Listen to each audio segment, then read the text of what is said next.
Okay, let's get started. uh,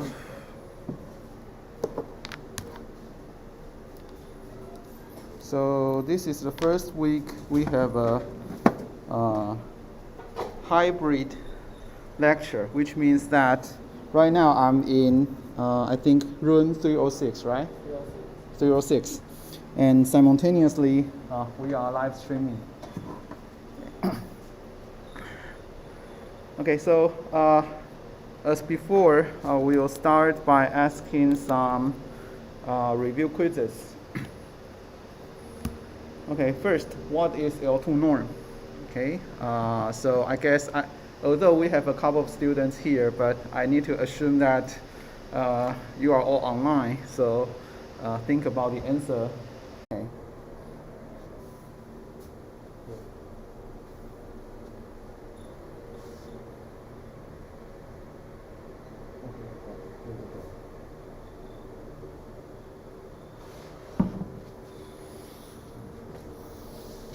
Okay, what should I do now? 变形摇摆 screaming road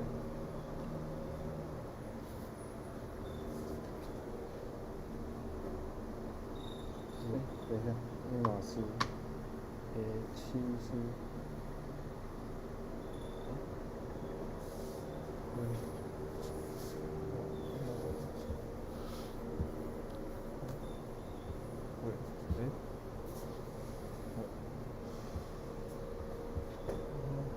你要去 display 这样子。我看一下。我选择，我不敢乱按。display。对，哦。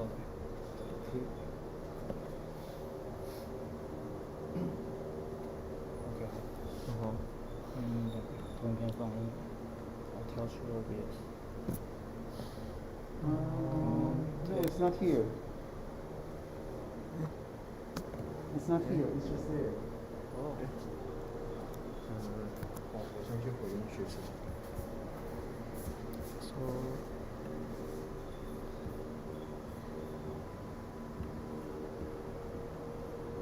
So it becomes extended desktop. Is that correct?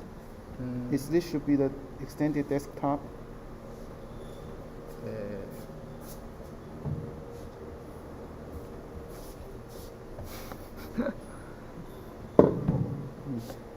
OBS 那里会不会有问题？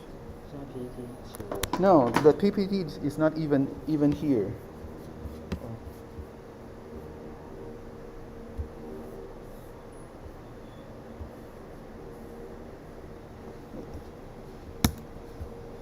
No, it's not even here. See, Yeah. It's not even here.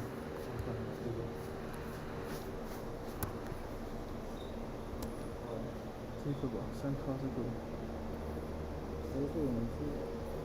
No, I think this is the right. That's something different.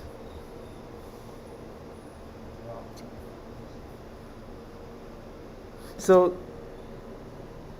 the students online, can they see this screen or not, or they can?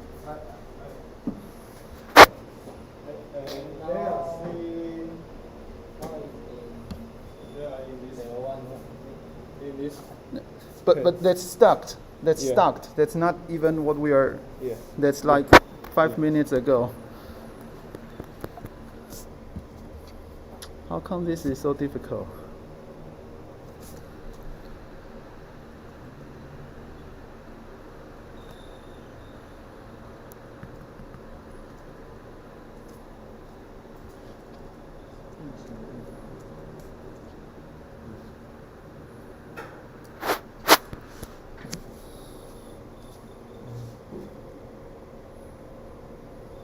我觉得是。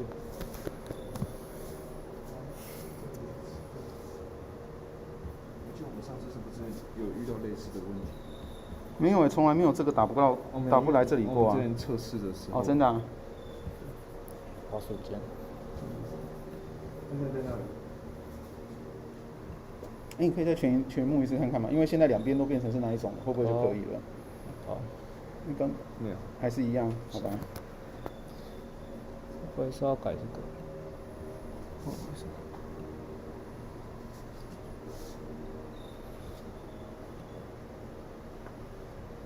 是这样吗？哦，原本是，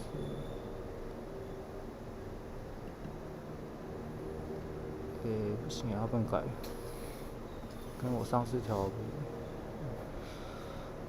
我要先把它划开吗？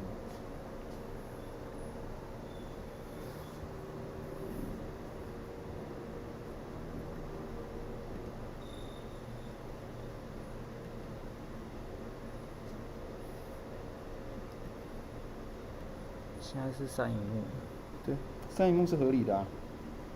可我们上次是中间2个是合在一起，啊什么？上次好像是中间2个它是这个叠在一起。做那个。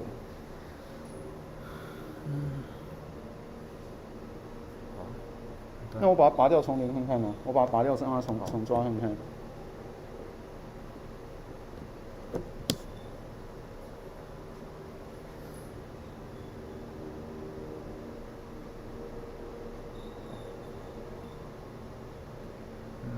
可是这样应该这样放会成功吗？那我如果不要这个，你直接全萤幕这样子，那边会有全萤幕吗？你直接全萤幕，另外那边会变成是可以的。哦，所以然后再插。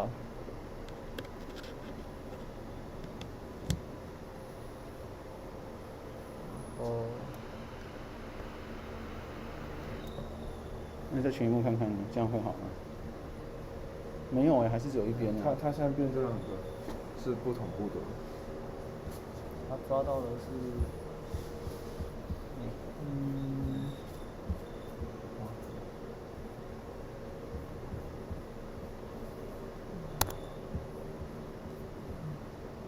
我的滑鼠了。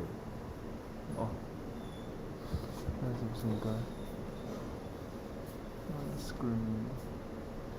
然后这里吧，有谁啊？这里应该是这个吧？Mirror。投影机要吃谁的？这个sidecar这个。哦，对 ，Epson 应该要 mirror sidecar。Epson 应该要 mirror sidecar。试一下。OK， 然后再按4。有了。然后去 OBS。然后，OBS。然后这里，这是不是要重弄？现在应该有，现在应该是。这样再调一下。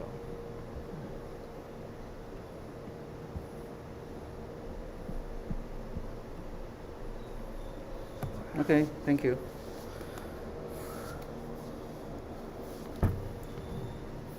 Okay, finally. Okay, so let me briefly explain what just happened.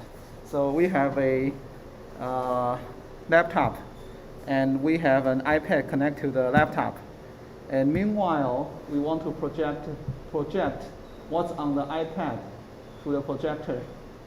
And somehow, was that, whose volume is it? Can you turn off the,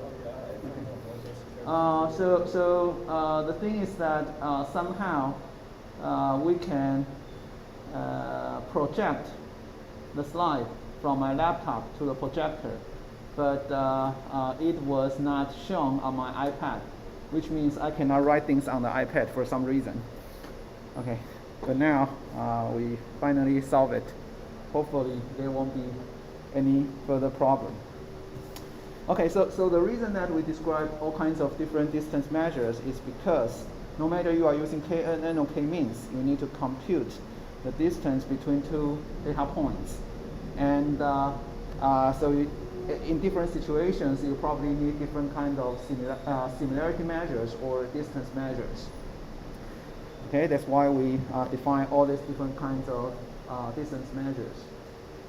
Okay, next question, what is cosine similarity and what is cosine distance? Okay, so that's given two vectors.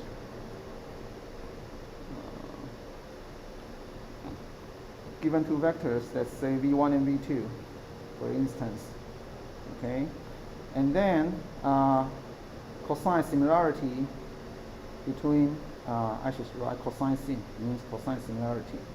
Between V1 and V2 would be in the numerator, that's V1 inner product V2. Okay, I use this to denote inner product. And in the enumerator, you need to compute V1, the size of V1 multiply the size of V2. Okay, that's cosine similarity. And cosine distance is simply cosine distance is simply one subject cosine similarity. Okay. Next, what is entropy? Okay. So you need to know what is entropy so that we could discuss the de-Simetry classifier, if you remember. So we say entropy is a measurement of chaosness or randomness. How random or how chaosness your a certain split is. Okay, so it's computed by, if you have, let's say, 5 yeses and 3 nos, for example, then we will write this as I53, right? So that means we have negative summation pi log pi, I from 1 to 2, and P1, where P1 is 5/8 and the P2 is 3/8. Okay, so that's entropy. And remember that in the de-Simetry classifier, we want to find a feature such that if you split the data set based on that feature, then you can get the purest result. Okay, purest means that your entropy is the lowest. Okay. Next, what is the difference between information gain and gain ratio? Okay, so this is discussed at the very end of our last lecture. So information gain is essentially the entropy before the split, subtract the entropy after the split.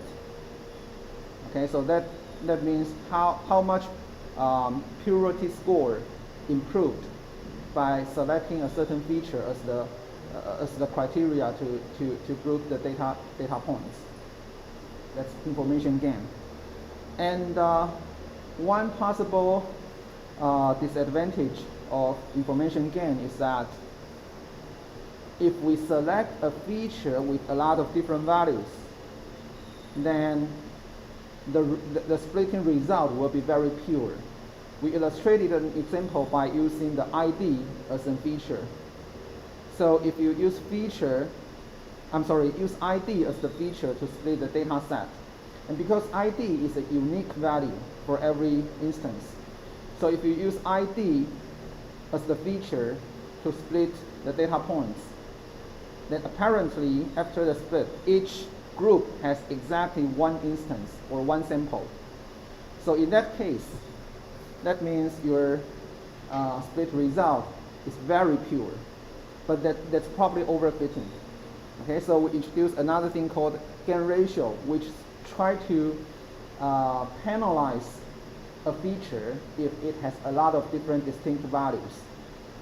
Okay, that's gain ratio. Oh, by the way, and we haven't talked about Gini index, right? So I'll skip this slide. Perhaps I'll talk about this when we discuss Gini index. Okay, so we talk about entropy, but here's a little review about entropy. So we said that if we have n different, say, classes, and their appearance probability are P1 to Pn respectively, and this is the entropy. Okay, so when do we have the maximum or minimum entropy? When n equals to 2, we say that the maximum entropy happens when P1 equals to P2 equals to 0.5. And how to prove this? Okay, so if you remember, in probably the calculus course in perhaps your first year in the university, we said that, well, not we, some other lecturers. They might tell you that the extreme value happens when your pi is at the endpoint, or when you take the partial derivative of this term to p1 or to p2 and set them to 0 and solve the equation. Okay? So we should try this data these points. Okay? When will this be maximized or minimized? We need to try when p1 is 0, when p1 is 1. They are the data points where p1 is at the how to say that? When p1 is at the leftmost, when p1 is largest or smallest, we need to try these two values. And it turns out that if you substitute this here, and you will get that they are all equal to 0, which means when, okay, so this is P1, and this is entropy. And P1 can only be between 0 or 1, right? So we need to test when P1 is 0, what's the entropy? When P1 is 1, what's the entropy? Because it is possible that the extreme value happens at these endpoints. And also we need to test when set the partial derivative of this entropy to P1 and set that to 0, what's the answer? Okay, so we take the partial derivative of this entire thing to P1. Okay, so this term here becomes negative log of pi subject P1. Okay, so this part here, let's see, this part here is from here. Okay, and this part here is from this part.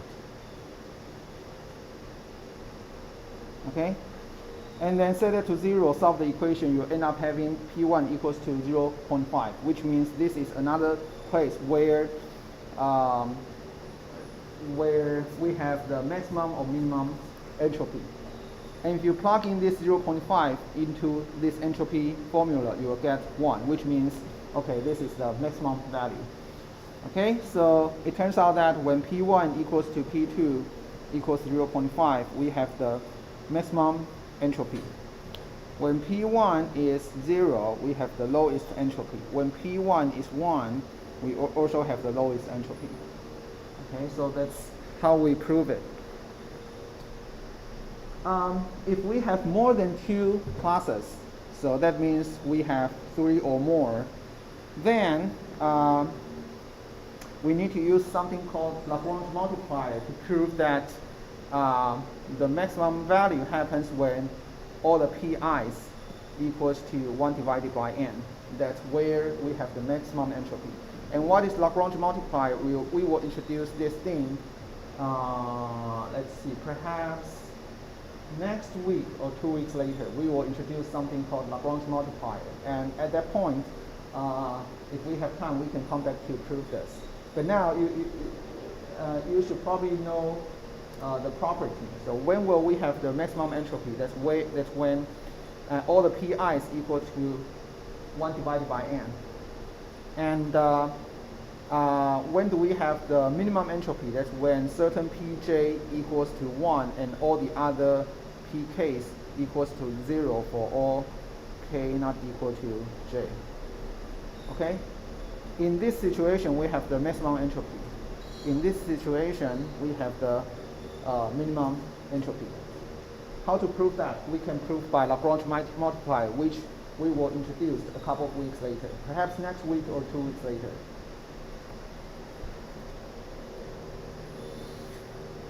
And, oh, sorry. So we will introduce the exercise 2 this week. But how many points for coding and how many points for the report? That's not. These are incorrect. The TAs will tell you the correct points for each part later. So I will left the last 20 minutes today the TAs will introduce what you need to do for the exercise 2, and also a little bit about Python programming. And so that's our second exercise.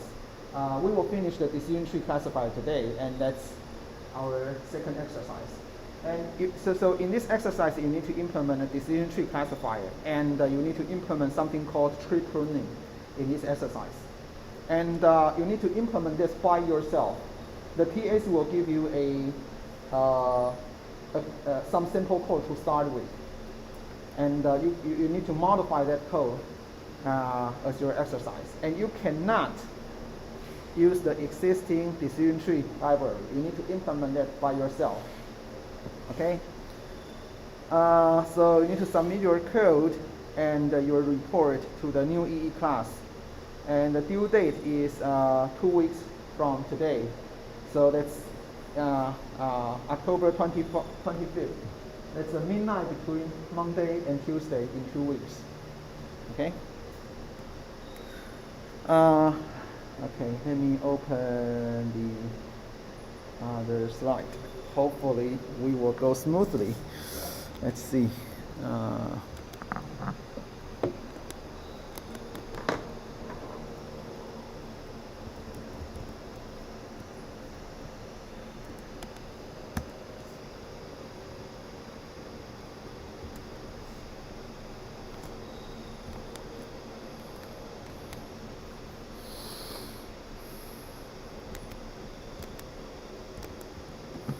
Oh, this time it goes very smoothly. Nothing seems to go wrong. Okay.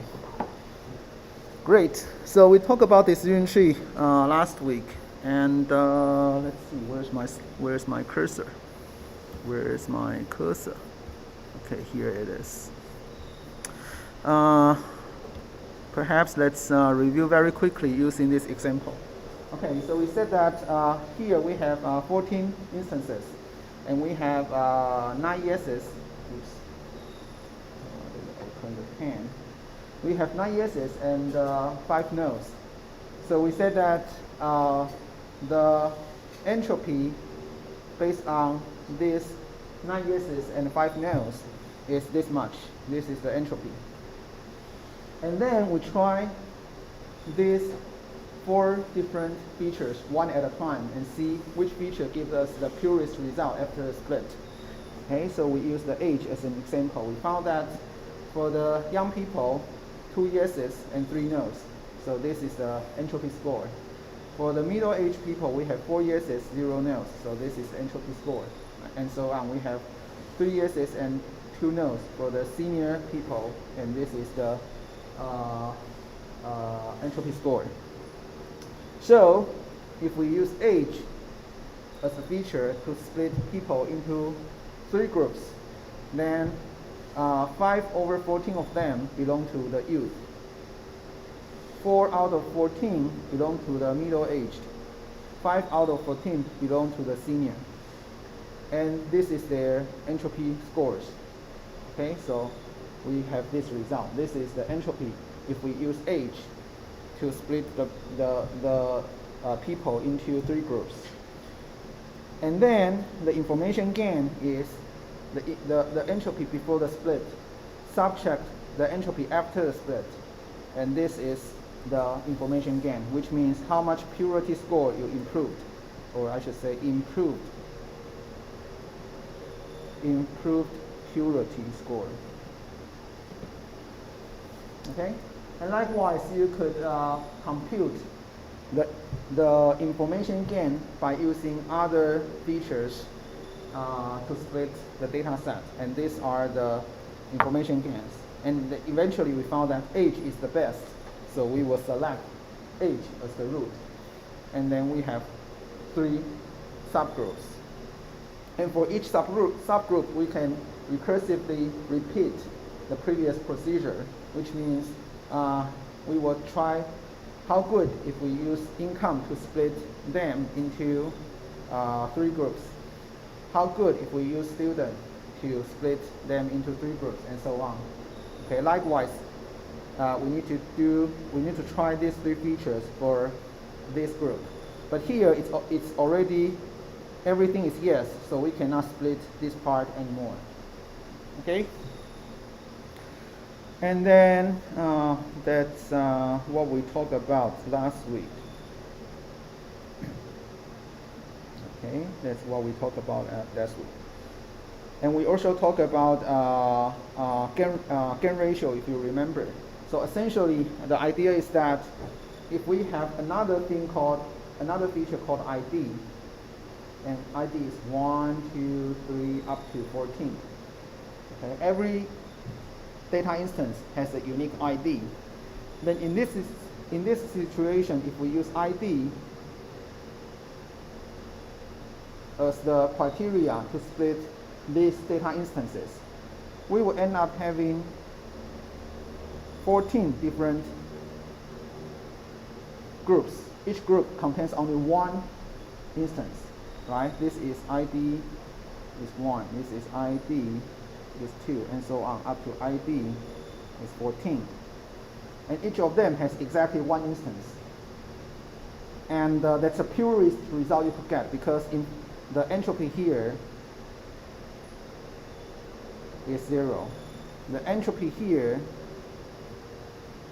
is also 0, and so on. All the entropies are 0. So of course, a weighted combination of them is also 0.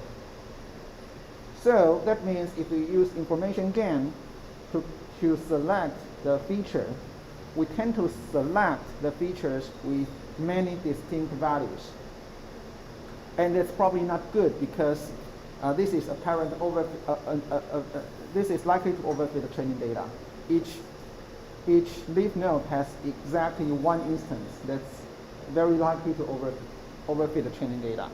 So we want to penalize a feature with many distinct values. That's why we introduced this split information, if you remember. Okay, so for every feature, we compute the information gain first, then we divide it by the split information of one feature. If a certain feature has many distinct values, then this split information will be large. So your information gain divided by something large, that will shrink the value of the information gain. Okay, so that's called the gain ratio. Anyhow, it's just another way to compute the how good a certain split is. Okay, another way to compute it. Okay, so I think we stopped here last week. So the third thing we want to, the third way to decide how good a certain split is called the Gini index. Okay, so what is Gini index? This is the definition. Okay, so for example, if we have P1 equals to P2 equals to 0.5, for example, then based on this formula, the Gini index would be 1 subject summation half squared. Okay, and we have I from 1 to 2. Okay, so that would be how much? 1 subject. So this is the Gini index. If P1 equals to P2 equals to 0.5. Okay, so that's basically just everything else is the same as the entropy. Let's see if we have an example. Okay, great, we have an example here. Okay, so let's see. Before the split, what's the entropy here? Okay, again we have 9 yeses and 5 nos. Okay, so that means our P1 is 9 over 14. Our P2 is 5 over 14. So based on the formula, this is the Gini index before the split. Okay. Then likewise, we need to try age and see if we use age to split these 14 instances into certain groups, how good the split is after, how good the result is after the split. Okay, so let's see. So here we try a different thing. We try income. Okay, so for high income people, we have 2 yeses and 2 nos. Medium income, 4 yeses and 2 nos. Low income, 3 yeses and 1 no. So, let's see. So, this is the Gini index. Gini index for the high income people, right? 1 subject 2 over 4 square, subject 2 over 4 square. And because 4 out of 14 belongs to the high, 1 subject 4 divided by 6 and square, 2 divided by 6 and square. Okay, and likewise, for low income people, we have 4 low income people. Okay, so we have 4 here. 3 yeses and 1 no. So 1 subject 3 over 4 square, subject 1 over 4 square. And this is the result. Okay, so how much we improved? Before the split, this is the Gini index. How randomness or how chaos the original data set is. And if we use income to split people into 3 groups, this is the Gini index. And this is the improved. Okay? So anyhow, you try this one, try this one, try this one, try this one. See which one gives us the largest improve. And that's the feature we want to select. Okay, so anyhow, no matter you use information gain or gain ratio or Gini index, the key here is that you define a certain way to evaluate how randomness a certain split is. And then you try to find a feature such that after the split you improve the most. Improve means that your pure decision tree classifier on a data set with only numerical features. Let's think about it. So let's go back here. Here I intentionally use categorical feature as the example.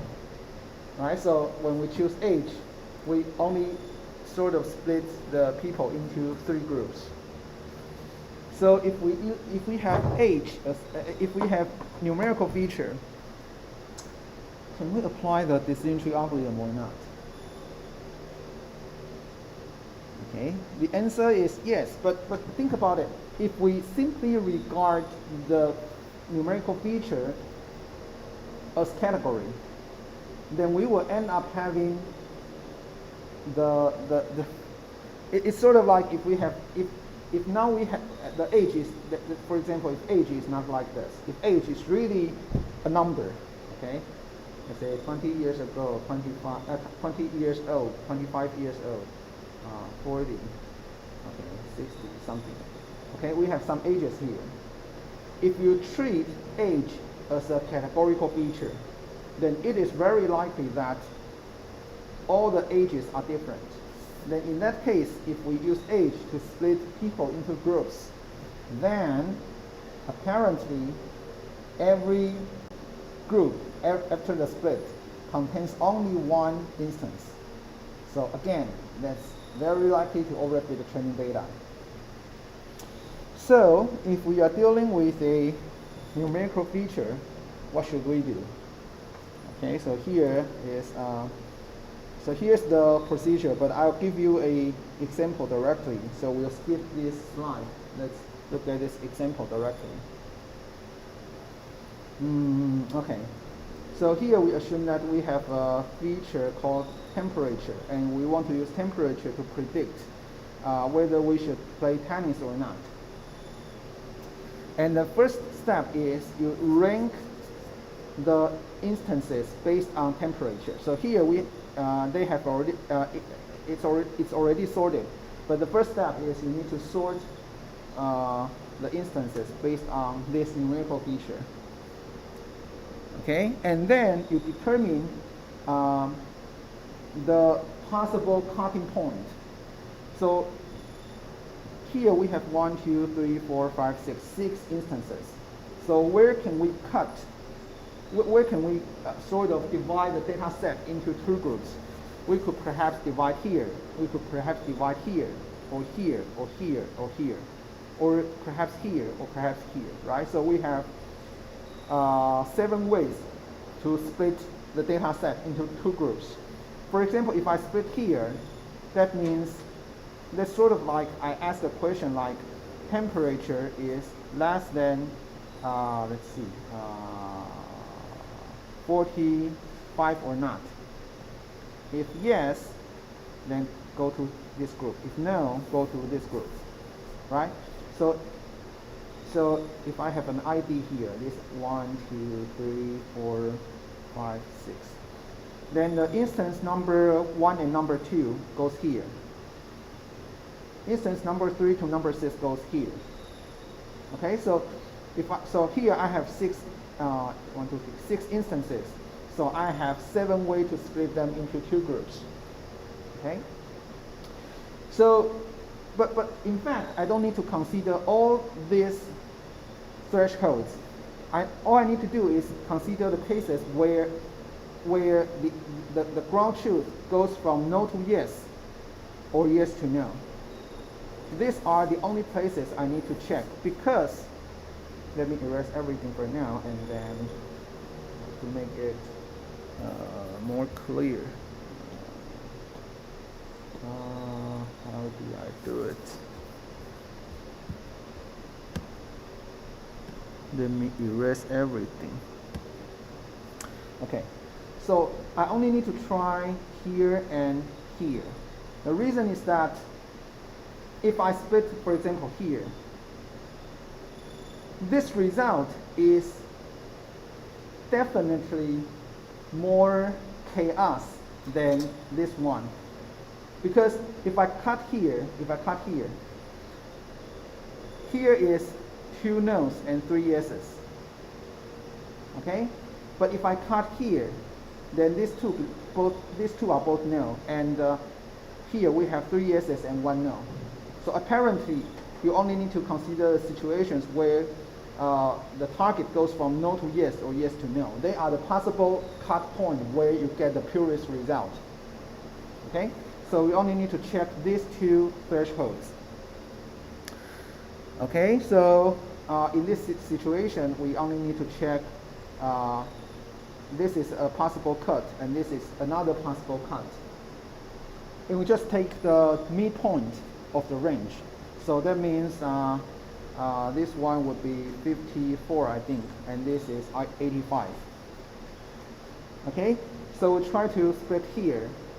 Okay, so that's P is larger or equal to 54 or not. Then we have two results. The first result here, we have 3 yeses and 1 no. And smaller, we have 2 no's. Right? Then we can compute the information gain after the split, or Gini index after the split. So we know how good this criteria is. And so,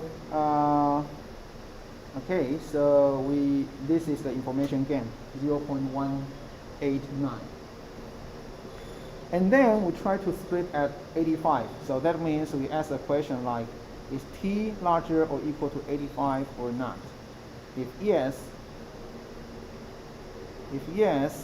then we have just one instance, which is no. If P is less than 85, then we have 3 yeses and 2 no's. Okay? Then again, we can compute the purity score, entropy after the split. Okay, so we will end up having the information gain is this much. So that means 85 is a better split point because this gives us a larger information gain. Okay, so in summary, if you are dealing with a numerical feature, what you need to do is first sort the data instances based on that numerical feature and find the possible split point. That's where your target goes from yes to no or no to yes. And then try all the different splits, see which one gives us the largest information gain, and that's the splitting point we should pick.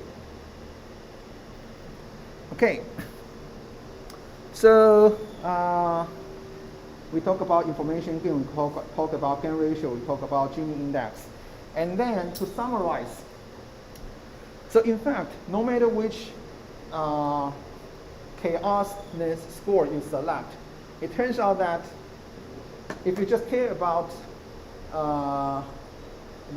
for example, the accuracy score of your decision tree classifier, then no matter which measure you use, you end up having very similar accuracy. So that means you can select whichever chaosness score, whichever you want. You can select whichever you want. They don't give much difference. But nowadays, as far as I know, nowadays most libraries, they tend to select Gini index. And the reason is not because it gives you a better accuracy or better prediction or whatever.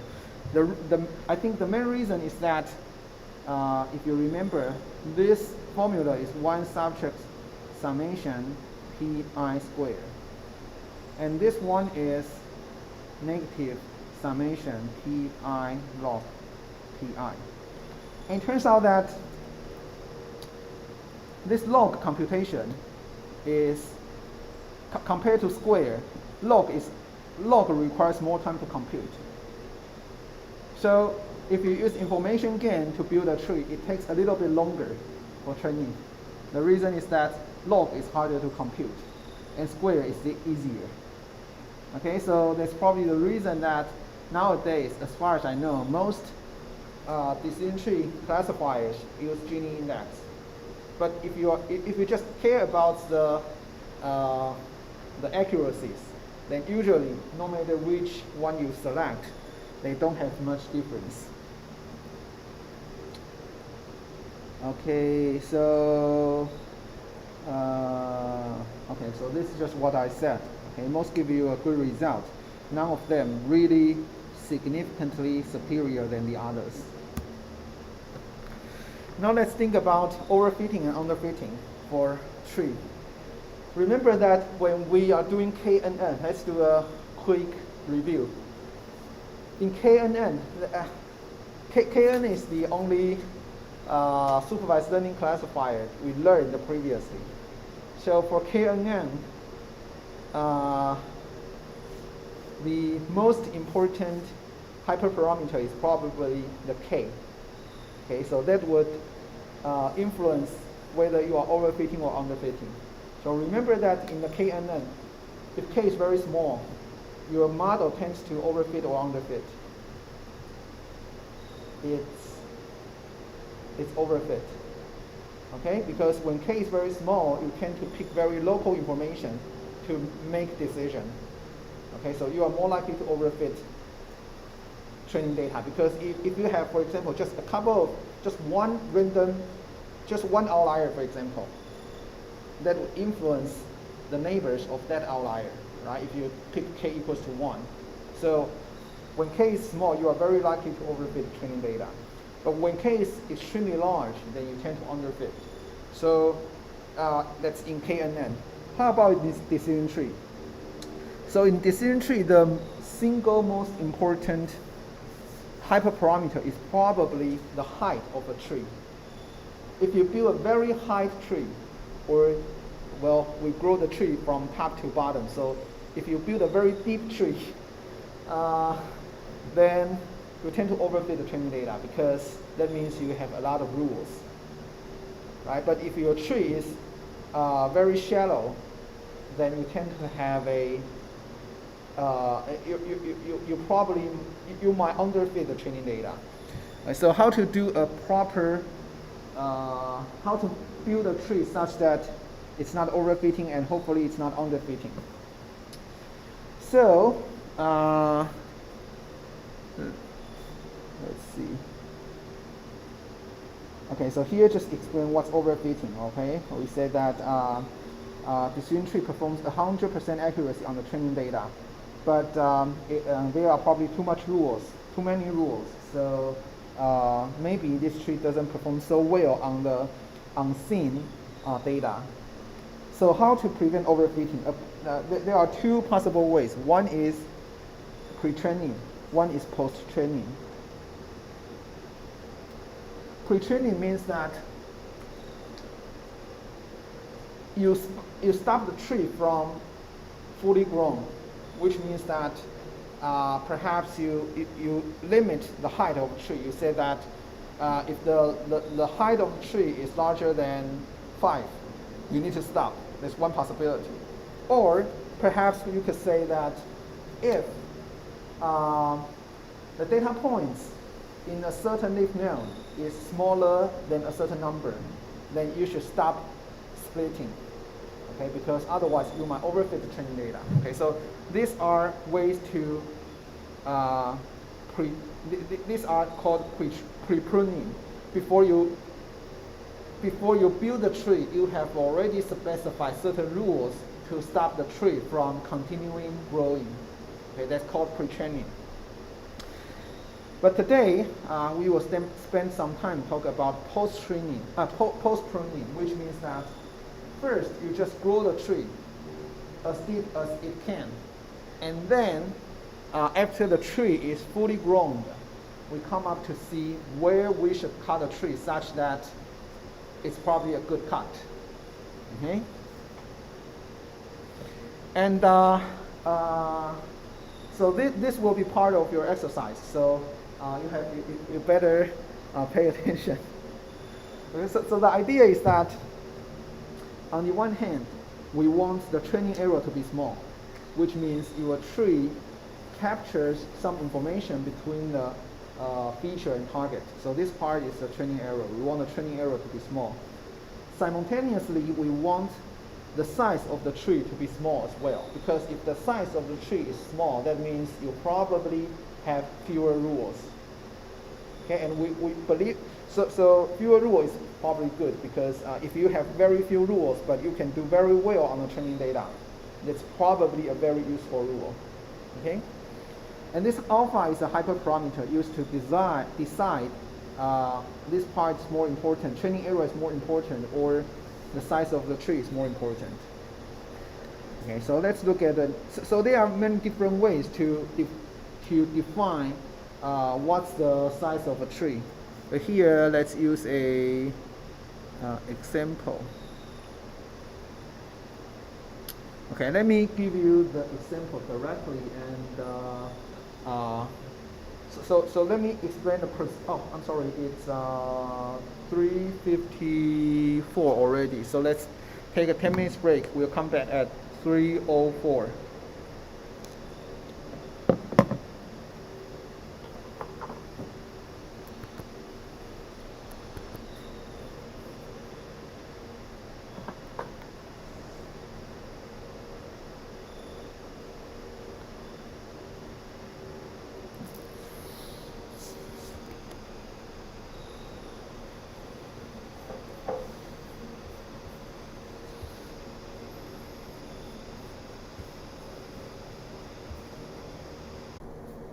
Screen. Oh, okay.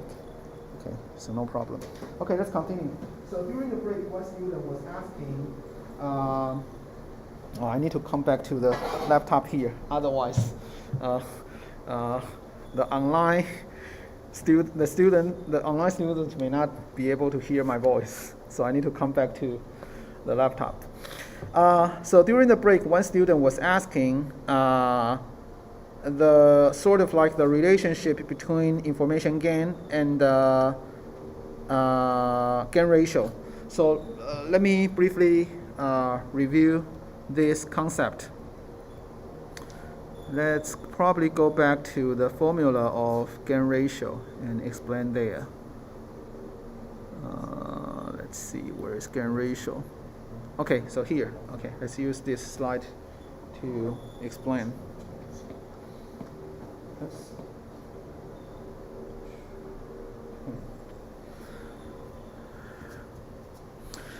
Okay, so I assume you all know what is information gain. Okay, so that's this. My pen is missing again.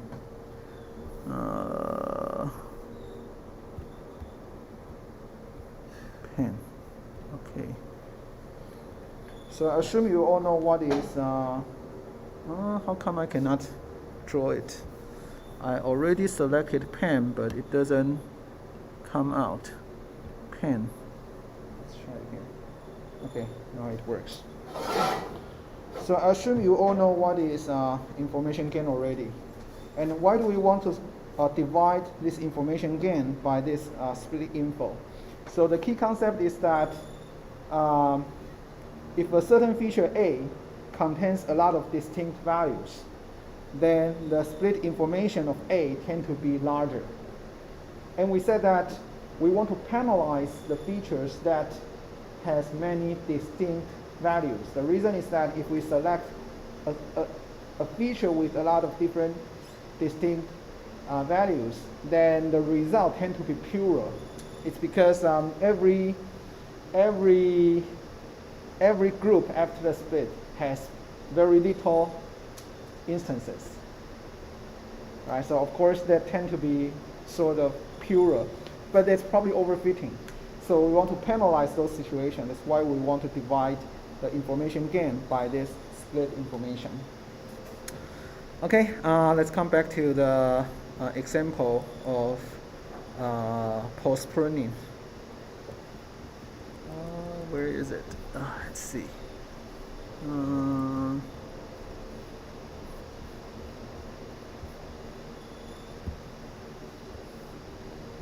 Here. Okay.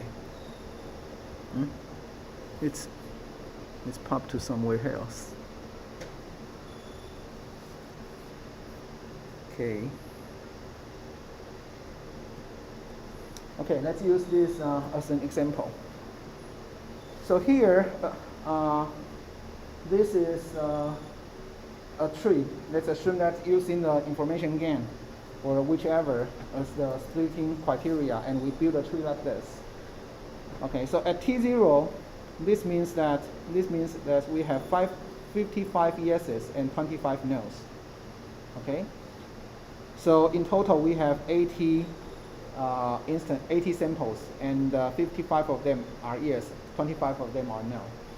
And then at this node, we split the data set into two groups based on certain criteria. Okay, so if you go to T1, here we have 60 instances. 50 of them are yes, 10 of them are no.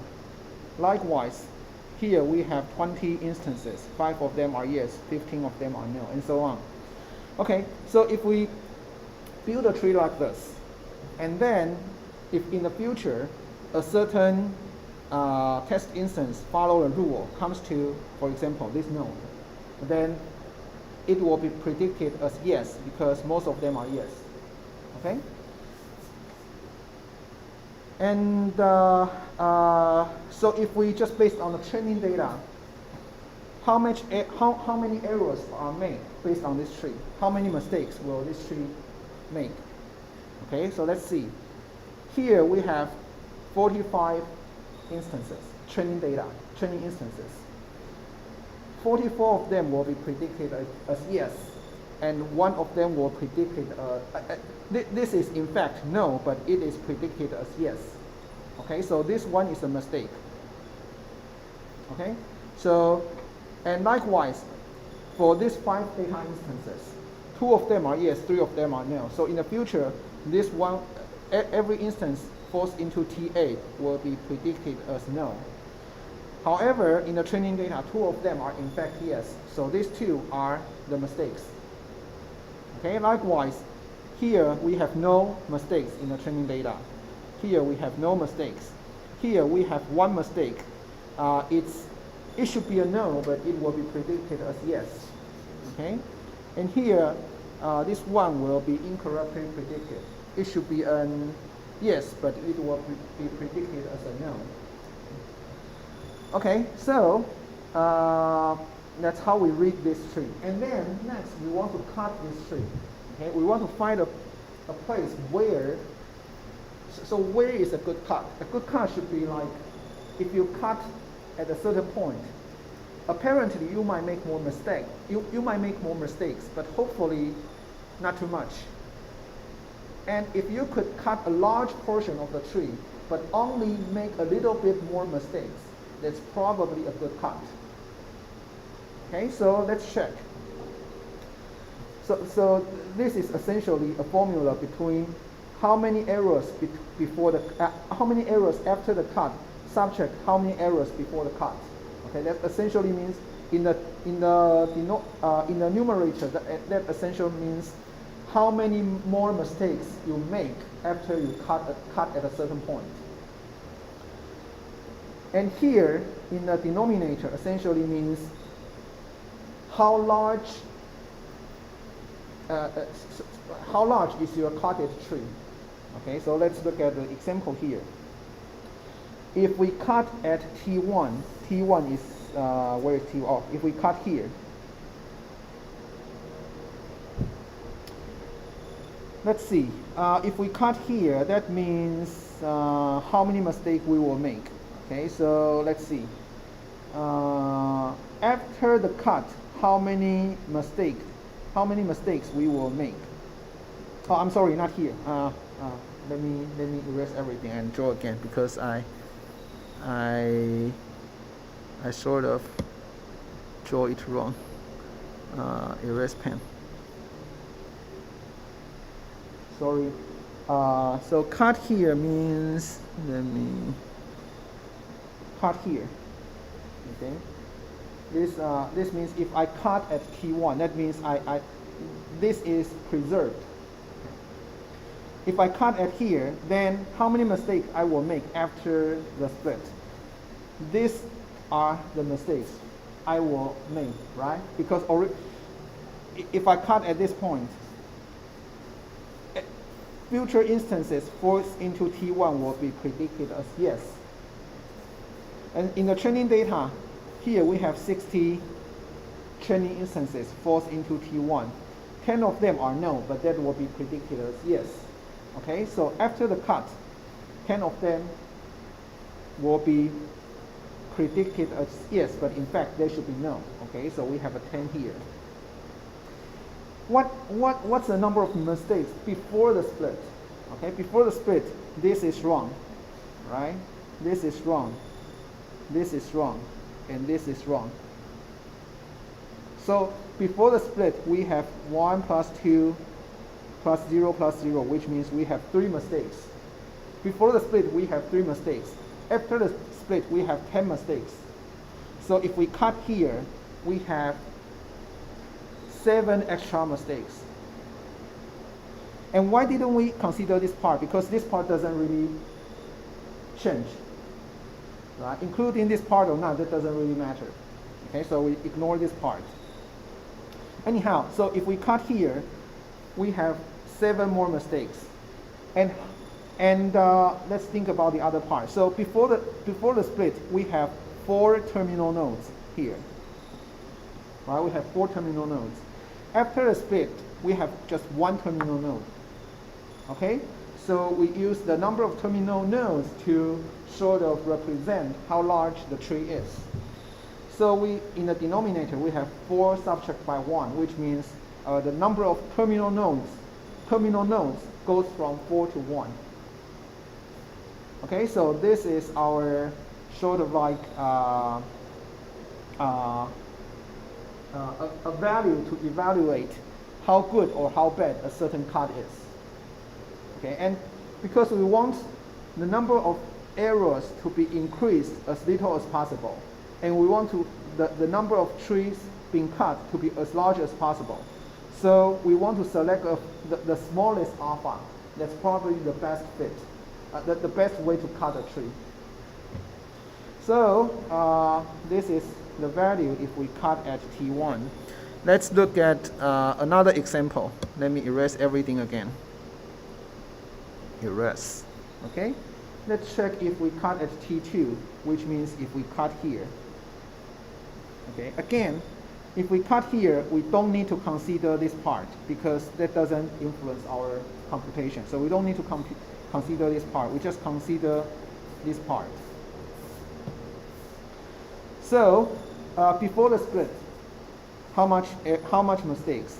This one is incorrectly predicted as yes. It should be a no, but it is predicted as yes. This one should be a yes, but it will be predicted as no. So we have 2 mistakes. Okay, that's here. if we cut at this place, then how many mistakes we will make? That is 5. Okay, these 5 are yes, but they will be predicted as no. So after the split, we have 5 mistakes. Okay, so we have 5 subtract by 2, which gives us 3. And then before the split, we have 2 terminal nodes. After the split, we have just 1 terminal node. So we have 2 subtracted by 1, which gives us 1. So this is alpha of T2. Okay? And then let's try one more, and we will stop there, okay? Let's try one more. If we cut at T3, what would happen? Okay, T3 is here. If we cut here. So we don't need to consider this part. Right? We only need to consider this part. Because the other part doesn't really change the anything. So we don't need to consider those parts. Here, before the split, we have 1 plus 2, which means we have 3 mistakes. After the split, we have 4 mistakes. Okay, so the numerator is 1. Before the split, we have 2 terminal nodes, T7 and T8.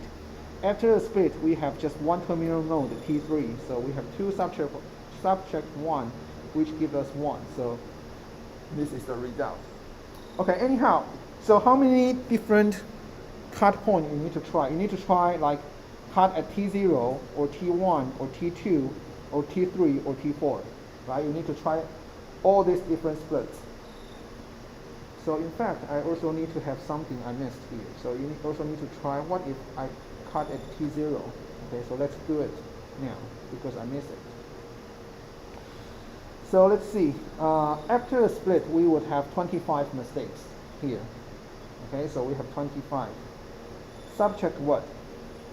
Before the split, we have 1 plus 2 plus 0 plus 0 plus 1 plus 1, which gives us 1 plus 2 plus 1 plus 1 gives us 5, right? So this is the numerator. Well, how about denominator?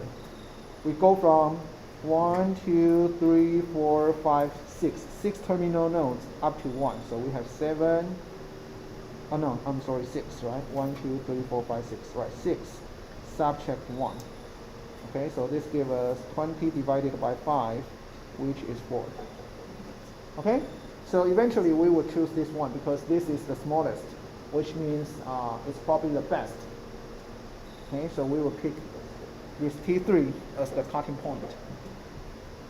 Okay, this will be part of your exercise.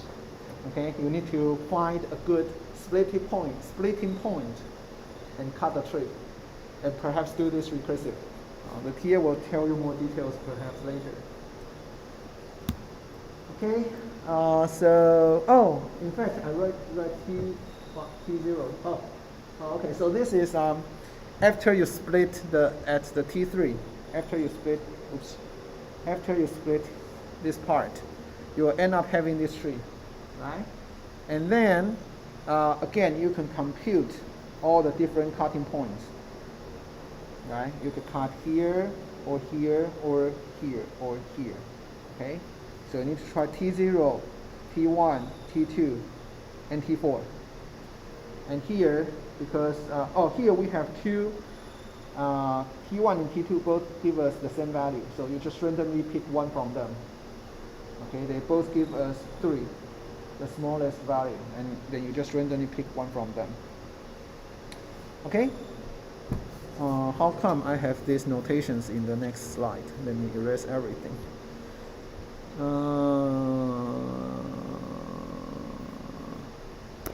come I have this?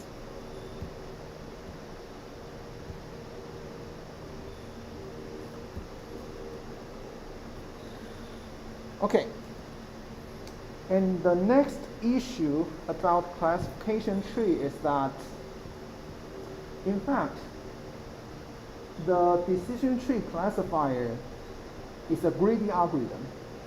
Greedy in the sense that we pick one single feature that's probably the best for the based on the current information. But it is possible that in certain situations, two features has to be considered together to have a good, to form a good feature. So what I mean is that perhaps we have feature A and feature B, and every one of them doesn't give you a good result. But if you consider A and B together, that will give us a good splitting result. If that is the case, then the decision tree classifier sometimes cannot figure it out. So I'll give you an example here. So here we have three features, A, B, C, and we have a label, which is the target. And this is generated, this is a synthetic data set, which means that I generate the data set by myself. So I know the rules behind this data set. But in fact, when we can only, in a real situation, we can only see the table, but we don't know the fundamental rules between A, B, C, and the label.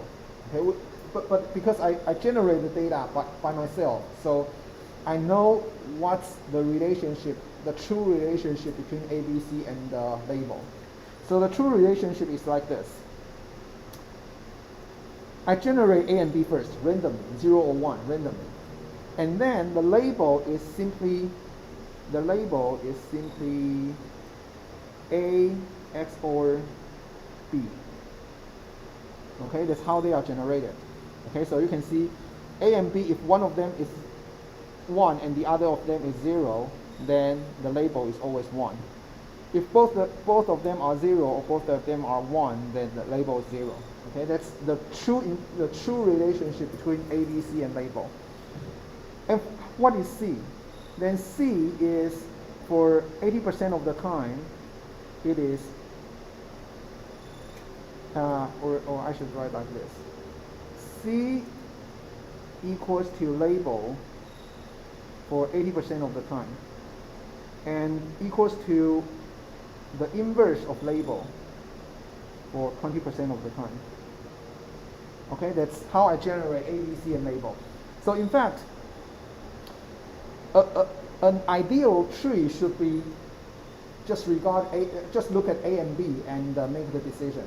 It has nothing to do with C. Okay, that's a perfect tree should be like this. But if you compute the information gain or gain ratio, whichever, based on this training data,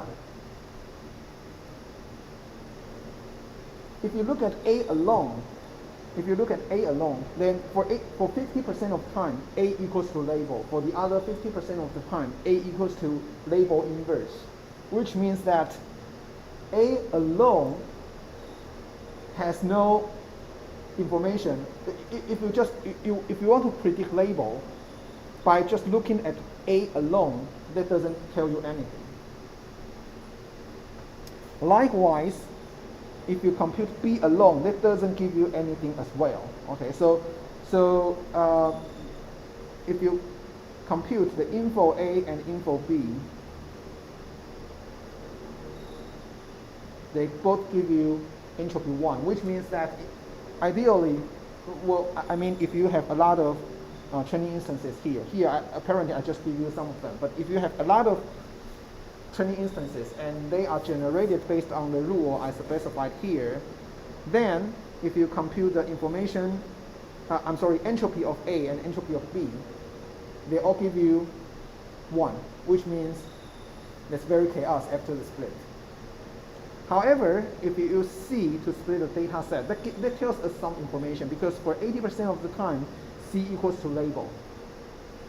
Okay, so if you can just pick A or pick B or pick C, then a decision tree classifier will pick C first, because that tells us more information. So, and if you really compute the information, the entropy, that will give us 0.722, which means it's pure after the split.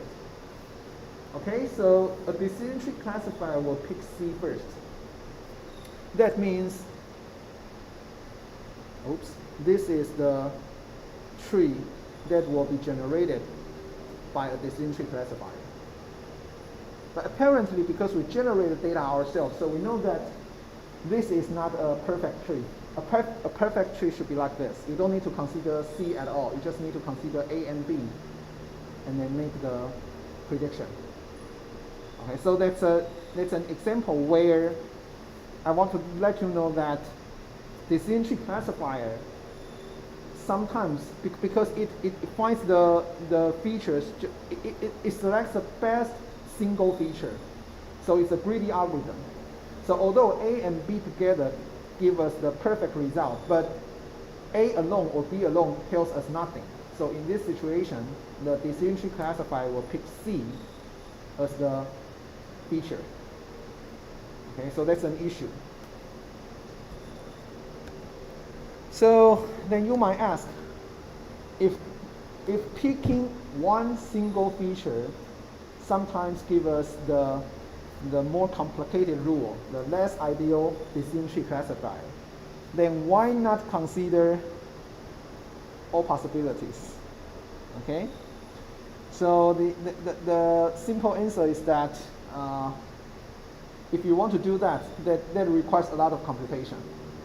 Okay, so the details are listed in the slide. So I guess you can read it by yourself. I'll skip this slide. Okay, that simply said that if you want to list all possibilities, that's a lot of computation. But if you compute just one single feature at a time, that's much more efficient. So that's why.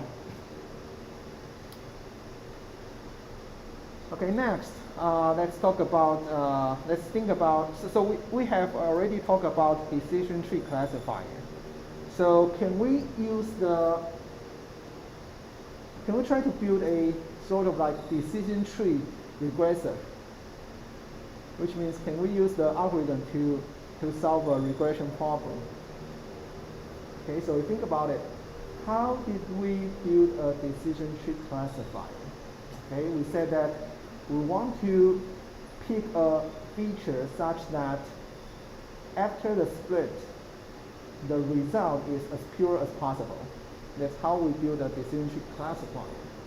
So can we use similar concept and apply that to a decision tree problem? So the first thing we need to consider is probably how to define pureness or chaosness if the target variable is a number. Right? Previously, the target is a class, so we said that we could probably use entropy or use some other measures to define the chaosness or pureness.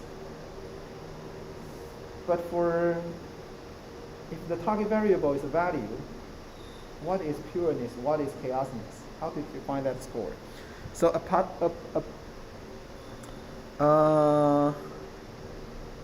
okay, so how to define the purity score or chaosness score? So let's think about it. Let's say if you want to use a person's weight to predict his height or her height. Okay, so you want to use weight to predict height. So what do I mean by a certain group is very pure? Okay, so let's think about it. If we have 4 students, okay, their height are, so S1, 4 students.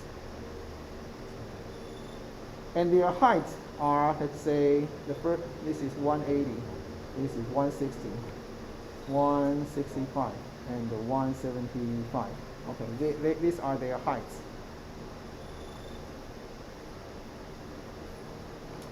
If, okay, so all S1 and S1, S2, S3, S4 are initially all at the root. If I cut them into 2 groups, if I can somehow, let's say I use feature 1 to divide them into 2 groups, and somehow S1 and S2 belongs to the first group, S3 and S4 belongs to second group. Is this a good split or a bad split? I would say this is probably a fast split. The reason is that S1 and S2, one is very tall, one is very short, but they are grouped into the same group, so that's probably not good. Okay, so the idea is that how to define the pureness. It's probably one possibility is use the largest y in the group subject to the smallest y in the same group. That's probably one way to define chaosness or impurity score. Okay, that's probably one way to do it. Or you could probably compute the, for example, variance in each group. Okay, that's another way to define impurity, right? Because ideally, the people belongs to the same group. They should have similar weight. They should have similar height. Okay, that's the idea. If all the people belongs to the same group, they have similar height. That's probably a good tree. Okay, so we can use, for example, the max of a group subtract the mean of the group. This could be an impurity score. Impurity score. Okay, or perhaps you could compute the variance of a group and use that as the impurity score. And we want that score to be as small as possible. Okay, so after some simple computation, you could define what's impurity score. And so once you can define what's impurity, then of course you can repeat our previous procedure. Try to pick a feature that gives us the purest result and repeat this process, and then you can build a regression tree. Okay, and once you build a regression tree, then at the prediction phase, when you are given a new test instance, again you just traverse the tree, and then once it falls to a terminal node, then you could check the y's of the training instances in that terminal node, and then perhaps you can compute the mean as your prediction. What I mean is that now if you have a tree, right? You have a tree, and let's say, for example, in this terminal node, we have 3 people. Their heights are 170, 172, and 169, for example. Then perhaps in the future, when the people falls to this terminal node, you could use the average of these 3 numbers as your prediction, or maybe median as your prediction. Okay, so that's one way to do it.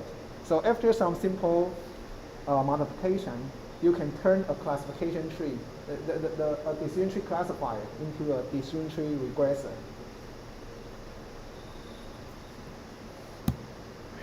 Okay, so before I continue, let me ask you a question. Let's say x1 and x2, they are 2 features. For example, height and weight. And let's say you want to use height and weight to predict the gender of a student. Okay, then is it possible that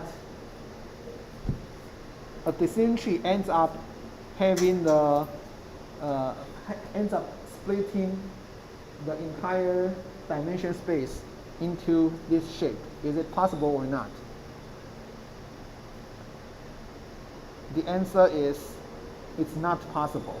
Why? Because remember that in decision tree classifier, we need to pick, for example, S1 larger or equal to a certain value or not, right? And then we split that into 2 groups. Or this is one possibility, or it needs to ask S1 or S2, right? And then split into 2 groups, right? It needs to ask either this question or this question first, if we have just S1 and S2. So if we start by asking S1, then the split has to be something like this. Okay. Likewise, if we ask, let me erase this thing. Eraser.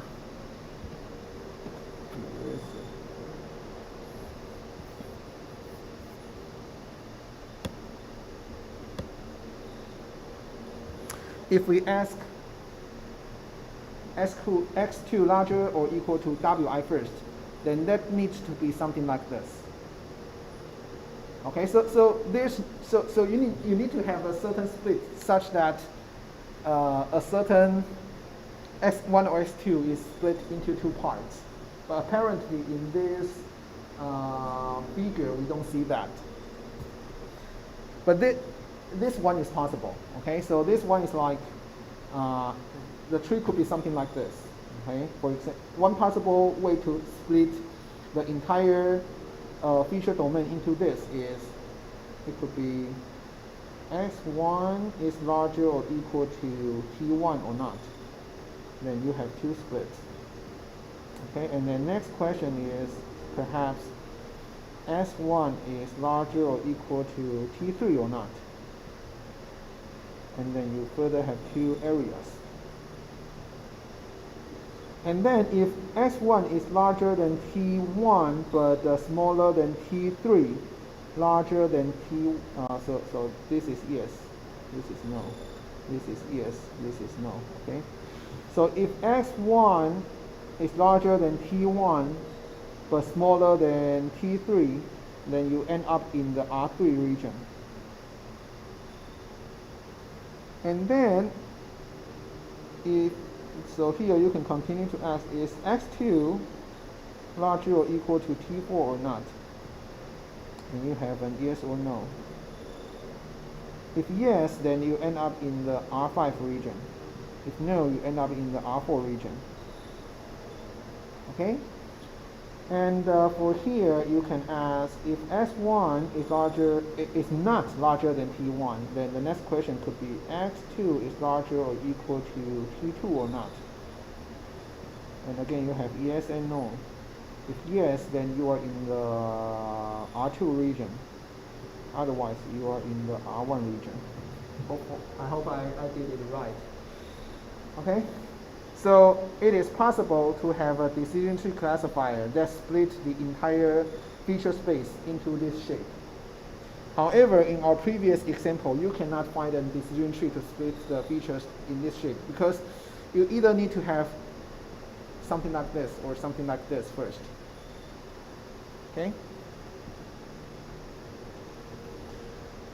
Okay, I think I finished the decision tree classifiers, but before I finish it, again, let's ask some questions. True or false? If a decision tree T2, if decision tree T2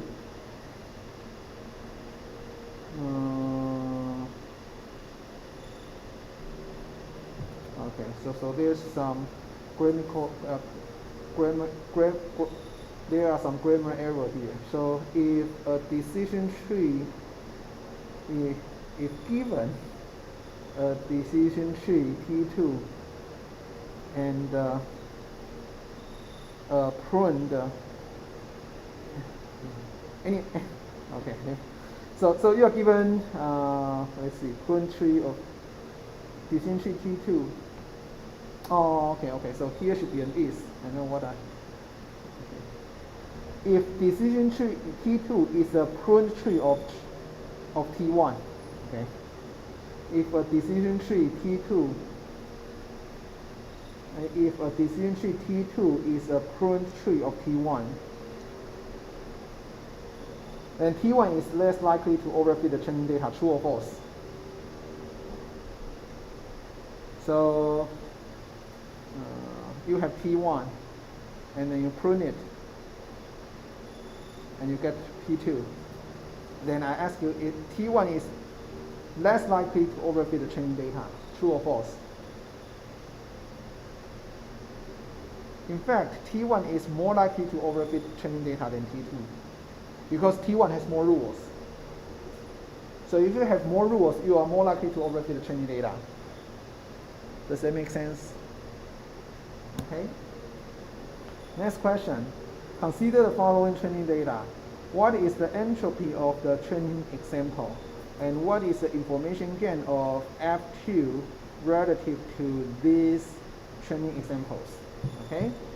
So what's the entropy of the training data? All you need to do is you compute the P1 and P2 based on the target here. So we have we have 3 ones and 3 no's and 3 zeros. So I1, 1.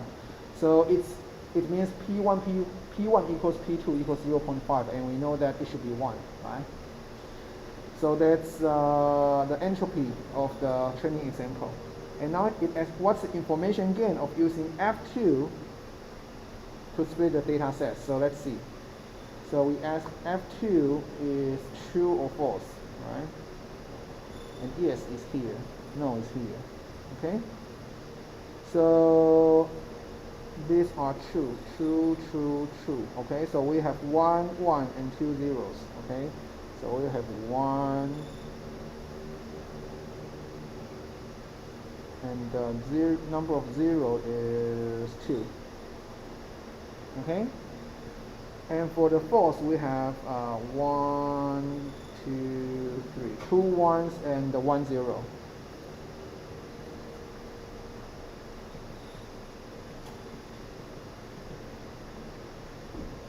Do I do it correctly?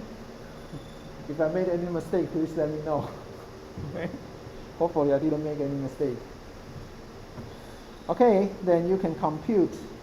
So here is I1, 2. Here is IQ, 1, right? And their weights are 3 over 6 plus 3 over 6. Okay, so this is the info when we use F2 as the feature to split data set. Okay, and then the information gain would be this subtract this.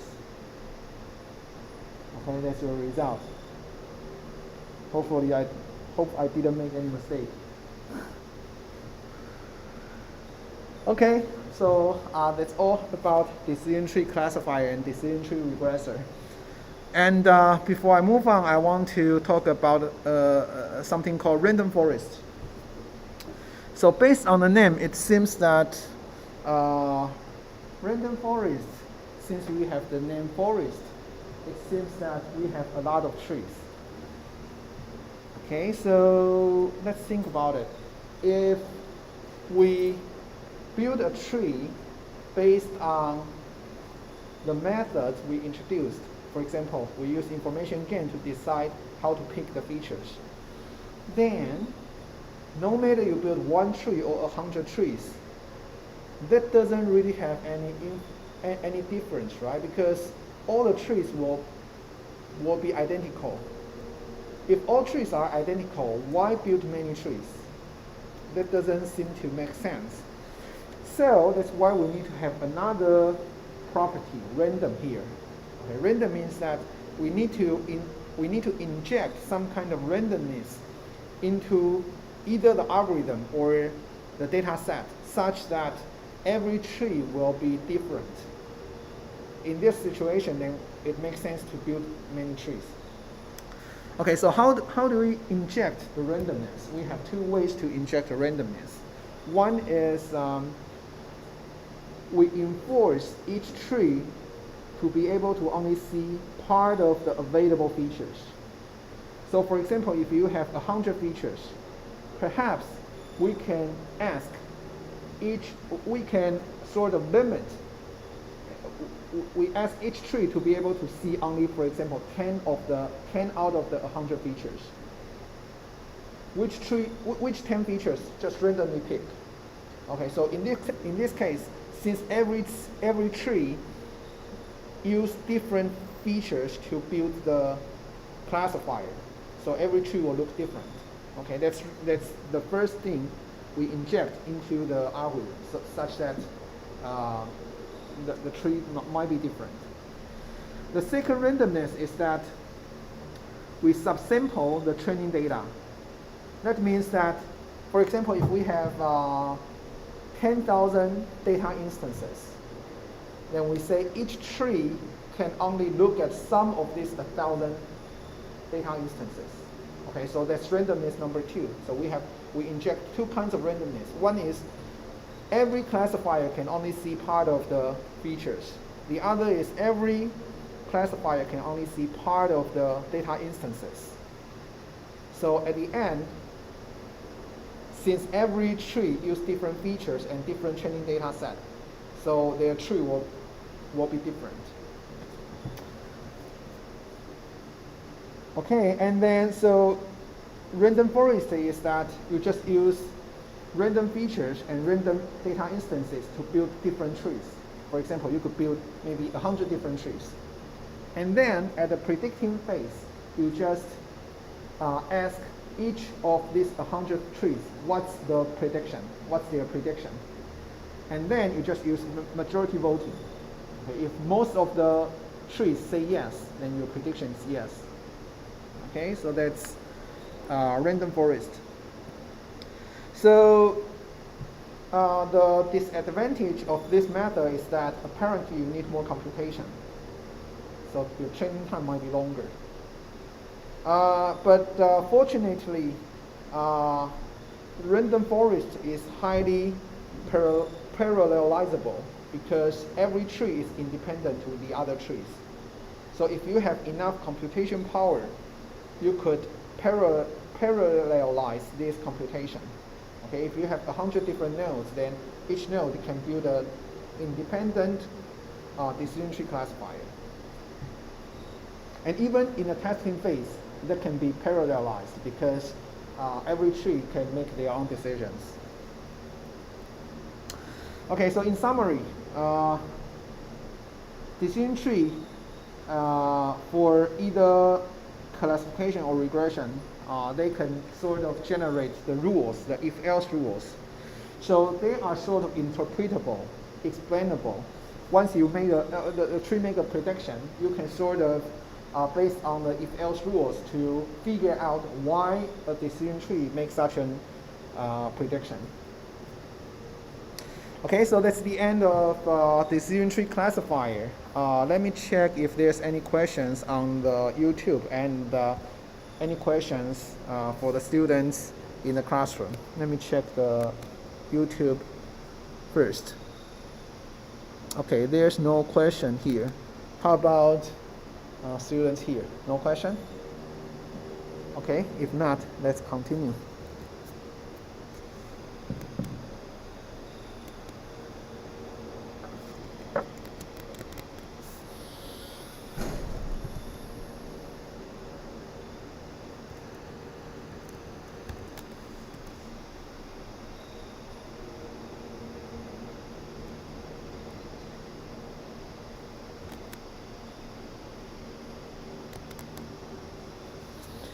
And again, I need to set up the OBS to make sure that, let's see, slideshow, present slideshow, should be this one.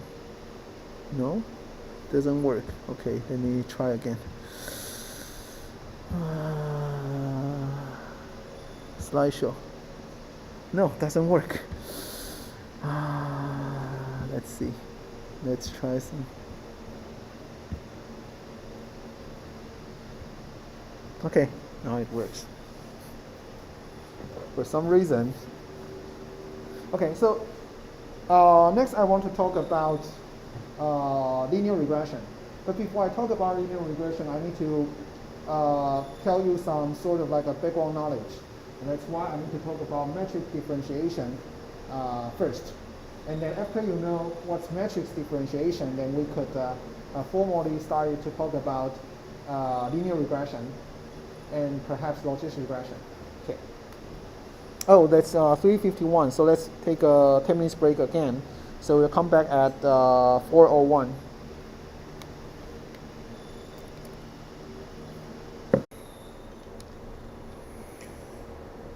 Okay, let's continue. Again, let me make sure OBS is running correctly. Let's see if I move to the next page. Okay, OBS is running correctly. Okay, so I received an email from an online student during the break, and he said that perhaps because I'm wearing a mask here, so my voice is sort of blurred.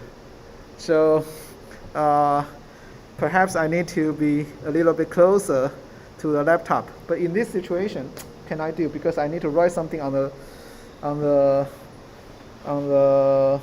iPad. So perhaps I need to put it on my laptop. Okay, let's try. I'll use a different position, which should be closer to the laptop, and see whether that's better this time. Okay, so I want to talk about matrix differentiation.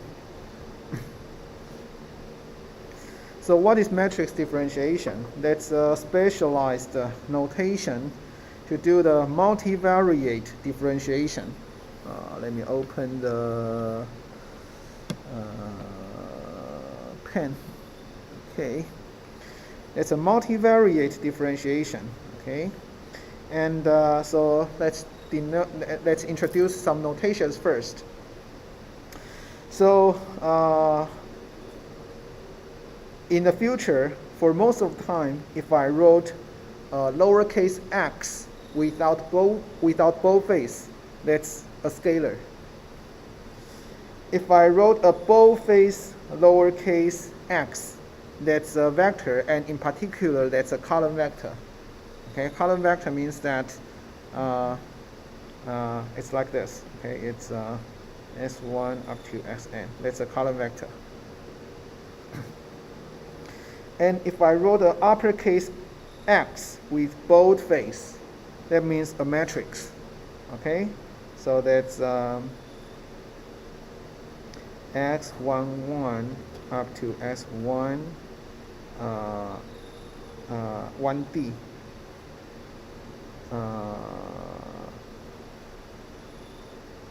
Actually, this should be D. Okay, this should be D.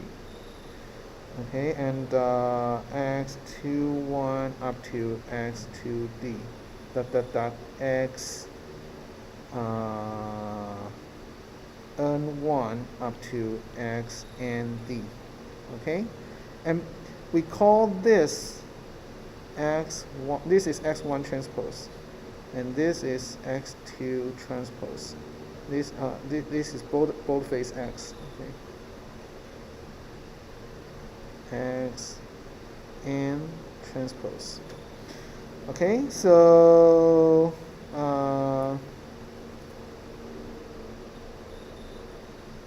let's see. So this should be S1. So here should be another transpose here. Okay. So here's an example. If we have a data set like this, okay, so here is feature 1, feature 2, feature 3, and feature 4. And this is target Y. And this is a classification problem because we have two different kinds of labels. Okay, so there's a classification problem. Then in this case, the boldface capital X would be like this. Okay, 4.6 up to 0.2. This is X1 transpose. Okay, up to this is X N transpose. Okay, so it's 8 by 4 because we have 8 data instances and 4 features. And Y is this is a binary classification, so the first 3 data instances are 0 and the others are 1. And the X1 is this one. Okay, this is X1. So that's a column vector. It's 4 by 1. Okay. So this is the first data instance. And if I wrote X star 1, that means the first feature vector. Okay, so that's here. That's the first feature vector. So that's 8 by 1. Okay, so that's the notation here. So I want to talk later on. I want to talk about matrix differentiation and vector differentiation. but before I talk about matrix and the vector differentiation, let's quickly review how to do the differentiation for scalar data. So I think most of you know this already. Derivative means that an infinitesimal change in x, so that's dx, and then the derivative of y with respect to x is dy dx, okay, or f prime of x. So here are some common formulas. If f of x is x to the power of k, then f prime of x is k multiplied by x to the power of k to the power x to the power of k minus 1. You know it already. And f prime of e of x is e of x. If f of x is a to the power of x, then f prime of x is a to the power of x multiplied by ln a. F prime of ln x is 1 divided by x. And if f of x is log x with base a, then this is f prime of x. So I assume you know this already. And the other thing is chain rule. Okay, so f and g are two functions. So and a and b are just two scalars. So af plus bg prime is af prime plus bg prime. Product, if f is a function, g is a function, then f multiplied by g prime is f prime g plus fg prime. Okay, and quotation rule. Again, if f and g are both functions of x, then their prime is f prime g subtract fg prime divided by g squared. And chain rule. If f of x is g of h of x, then take the derivative of, then f prime of x is, you take the, so it is dg of h of x divided by the dh of x, and then dh of x dx. Okay, so this is chain rule. Okay, so this is a very quick review. And okay, so this is an example. So now let's talk about partial derivative, and then we will move on to the matrix differentiations. Okay, so what's partial derivative? So now f of x, so we have two variables, x1 and x2, and we assume that f of x1 and x2 is like this. So partial derivative of f to x1 is we regard x2 as a constant. Then this becomes 2x1. This becomes 3x2 because we regard x2 as a constant. So we have 3x2. And because x2 is a constant, so this becomes just 0. Likewise, partial derivative of f to x2, this will become 0 because now we regard x1 as a constant. And this becomes 3 times x1 because now x2 is a variable, so x2 becomes 1. And this part becomes 3 times x2 squared. Okay, so this is partial derivative for scalars. Now let's start to talk about matrix differentiations and vector differentiations. So we will talk about taking the derivative of a scalar to another scalar. Taking the derivative of scalar to a vector. The derivative of a scalar to a matrix. Okay, so these y's here, they are scalars. And this x is a scalar. This bold-faced x is a vector. And this is a matrix. We will also talk about the derivative of a vector to a scalar. Okay, so this y is a vector, this s is a scalar. The derivative of a vector to another vector.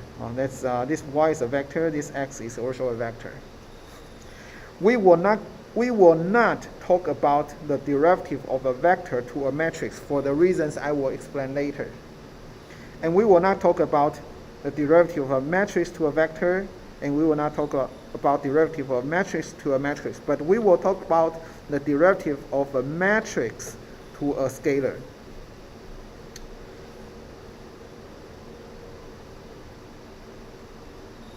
Okay. And next we will talk about some layout conventions. Okay, so the thing that matrix differentiation sometimes become confusing for a lot of students is because there are different ways to denote the same thing, and that confuses people. Okay, so there are at least two commonly used notations. One is called the numerator layout notation. The other is called the denominator layout notation. And unfortunately, most books and papers, they don't really state which convention they use. And even worse, for a lot of times, these two conventions, they just mixed. So if you are not familiar with this kind of notations, you might get confused easily. So in this slide, I will tell you, I will use the numerator layout notation to explain what's the matrix differentiation. And once you are familiar with the numerator layout, you could probably understand why. Well, you will know how to read the other forms, and when they are mixed together, you can tell what's going on. Okay, but for the beginners, at least for this lecture, we will focus on this layout, and I will let you know what it is in a minute. Perhaps let's go back to this example, and let me start from this example here, and then let's move on to the notations. Okay, so think about it. So now f is a function of x1 and x2. So we could, in fact, write a boldface x as x1 and x2. Okay? So f is a function of x1 and x2. So f, we can write this as f of capital X. Not capital, I'm sorry, boldface x. And the output is a real number. Okay? Output. So if we take the partial derivative of f to the boldface x, what the output should be? Okay, so this means that I take a partial derivative of a scalar to a vector. So the output should be two things, right? So this is in fact equivalent to partial f, partial x1, and partial f, partial x2. Okay, so they are in fact equivalent. But it also equivalent to another thing like this: partial f, partial x1, and partial f, partial x2. Okay, so I have at least two different ways to denote the same thing.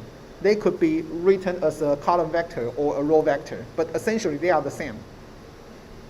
Okay, they are just two different ways to denote the same thing. But the thing is that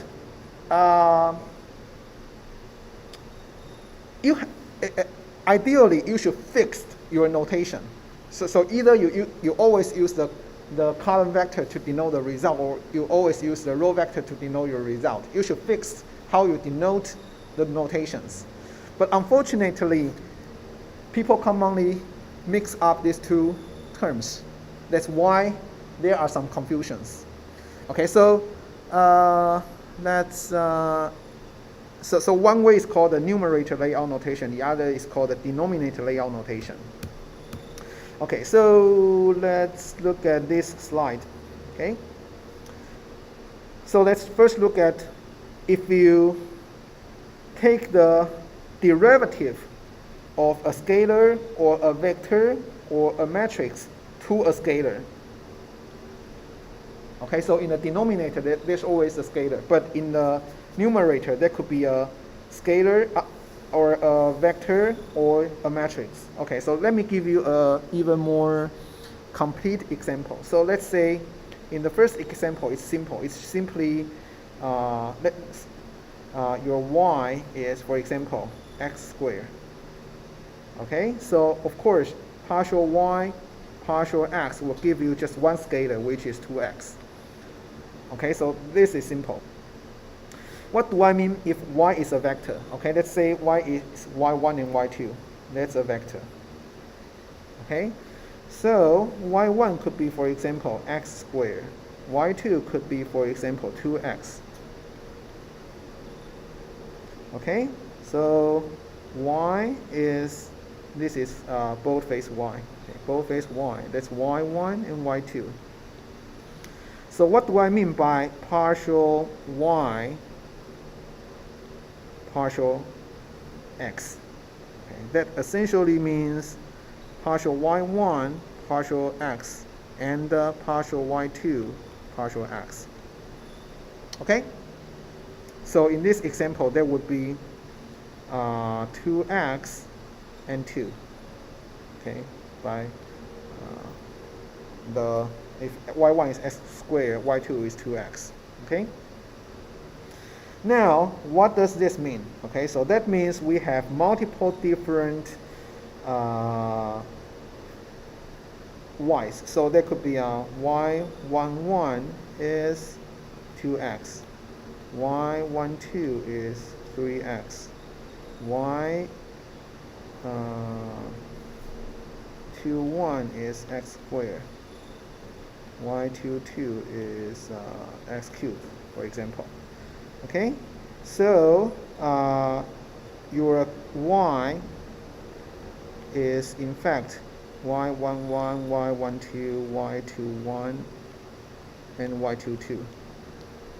Okay, so the partial derivative of this y to x is simply partial y11 partial x. Okay, I'll skip this part, but you know what I mean. Okay, that's the result. Okay, so let's take the derivative of a scalar to a scalar, or take the derivative of a vector to a scalar, or the derivative of a matrix to a scalar. Okay, now let's think about taking the derivative of a scalar to a vector, or a vector to another vector. Okay, so now your y is a scalar, but y is a function of x, and x is a vector. So what do I mean by that? So x could be, for example, x1 and x2. That's your x. And y is a function of the boldface x. So that means y is a function of x. Okay, and that's in fact y of x1 and x2. Okay, so if I take the derivative of y to the vector x, that should be what? Okay, that should be partial y, partial x. There should be partial y, partial x1, and partial y, partial x2. Okay, but here's the but. We write it as a row vector, not a column vector. Okay, but they are, in fact, they are equivalent. I mean, they are just two different ways to denote the same thing. Okay, so but if we want to be consistent with the so-called numerator layout, we want to stick to this layout. Then whenever we take the partial derivative of a scalar to a vector, we want the output to be a row vector. Okay, that's just a rule. Okay, of course you can define the rule in some other way, but this is what numerator layout needs to be. Okay, so these two things, they are equivalent, but we want to write that as a row vector. That's just the rule. It has no, well, there's no, how should I say that? You can do it the other way, but this is the numerator layout. Okay, the rule of the numerator layout. Okay, so let's look at this even more complex case. Y is a vector and x is a vector. Okay, so let's say, for example, y is y1 and y2. Okay? And x is also x1 and x2. And y is a function of x. So, for example, let's say y1 is x1 plus x2. And y2 is, let's say, x squared subtract x2, for example. Okay, so y is a function of x. And both x and y, they are vectors. So if I take the partial derivative of a vector to another vector, what will I get? Okay, so I need to compute partial y1, partial x1, partial y1, partial x2, partial y2, partial x1, and partial y2, partial x2. I need to compute all these things. That's what I mean by partial derivative of a vector to another vector. Okay, I need to compute all these things. And if I have, if y is m by 1, a column vector with m, with m rows, and x, this is boldface x, boldface y, okay, and this is boldface x. And x is m by 1. Then how much terms I would have if I compute the partial y, partial x? I would end up having m by n terms, right? Because every yi here has to take the derivative to another x. Okay, so I will end up having this much terms. So how do I arrange all these terms? Okay, so this is the rule. If I have m different y's and n different x's, then the output should be m by n. Of course, I can write n by m. I can write either m by m or n by m. They are identical.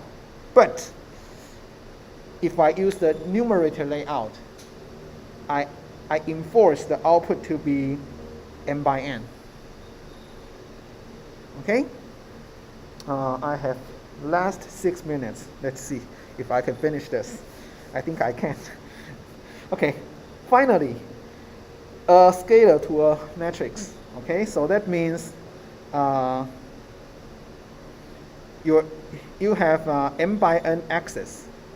You have this much x, but you have only single y. So your y is perhaps x11 plus x21 plus whatever, plus x m n squared multiplied by x31, whichever. Anyways, so your y is a function of all these x's. Okay, so you take the partial derivative of y to the capital boldface x. The output is what? You need to compute all the partial y, partial xij's. You need to compute all these things. So you have m multiplied by n this much results. So your output shape should be either m by n or n by m. Okay? And if your x is m by n, then this output shape has to be n by m. That's the rule. You can use n by n or n by n, that doesn't really matter. But if you want to stick with the numerator layout, that has to be n by n. So you might start to get confused now. So sometimes I need to use n by n, sometimes n by n. So is there any way to memorize this? Okay, so this is how we memorize the result. I have last 4 minutes and I'll give the time to TA. So let me quickly introduce this, this table, and then perhaps let's talk about more details next week, okay? So the numerator layout is that, let's see, which part is the, okay. So we take the partial derivative of here to here, okay? Partial derivative of here to here. So I think I have a. Oh yeah, this is probably easier to. This is probably easier. So if so, we will skip. We will stick to this layout. We will not look at this layout. Okay. So if you take the partial derivative of a scalar to a scalar, the output is a scalar. There's no confusion here. If they take the partial derivative of a vector to a scalar, the output is a vector. But that, should we use a column vector or a row vector? That's a question, right? Okay, so we will stick to the shape of the numerator. Okay, so the output is a scalar, a column vector. Okay, the output is a column vector. Because we want the shape to be the same as the numerator. Okay, now if this is a matrix to a scalar, the output is again a matrix. But if this is m by n, should this be m by n or n by n? The answer is m by n. Okay, because we want the shape to be the same as the numerator. Okay, now let's look at something more trickier.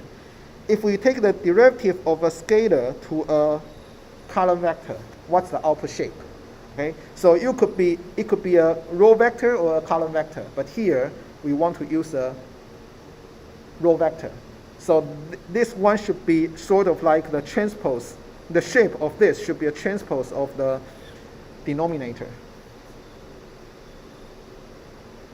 And then if a vector to another vector, and let's say this is m by 1, this is n by 1, then the output here should be either m by n or n by m. Okay, but we will use m by n. So the first one should be the same as the shape in the numerator. Okay, so that's m by 1. Finally, a scalar to a matrix whose shape is, let's say, m by n. And then in this case, this becomes n by m. Okay, so that's the numerator layout. But let me emphasize it again. So even if you denote this result by a row vector, does that really change anything? No, they are identical. Okay, if you say take the derivative of scalar to a column vector and you represent a result as another column vector, does that really make any difference? No. Okay, so these are just two different ways to denote the same thing. But to make things clear, we should stick to either one of them. Okay, so we will stick to the numerator layout at least for this course. Okay, and I think in fact most people sort of use the numerator layout, but they have some variations, which I will talk about next week. Okay, so I'll give the time to TA. I left there's 20 minutes to the TAs, so they could tell you the exercise, and perhaps they will also tell you some. You will also introduce some Python programming. Yeah. Right? Okay.你需要这个吗？好，我先拿着好。有吗？我可能存不到。好，不然我先讲Python。OK， 好。看要怎么去。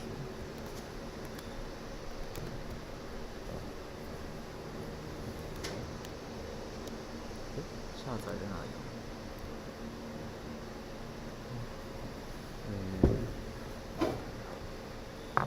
老师，那个下载在哪里？那个download的滑梯。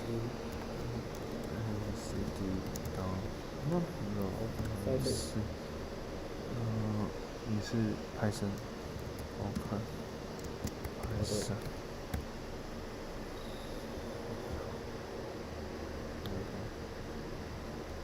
不，接下来你要看一下那个 OBS。好，我看一下。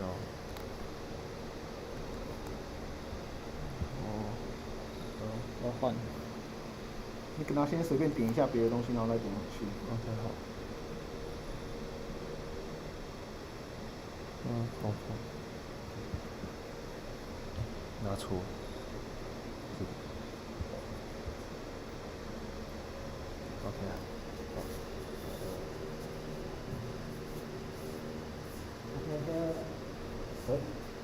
要靠近这里一点。Okay, here we will introduce some basic Python package. And this tutorial is very simple. If you want to learn more about Python, please Google by yourself.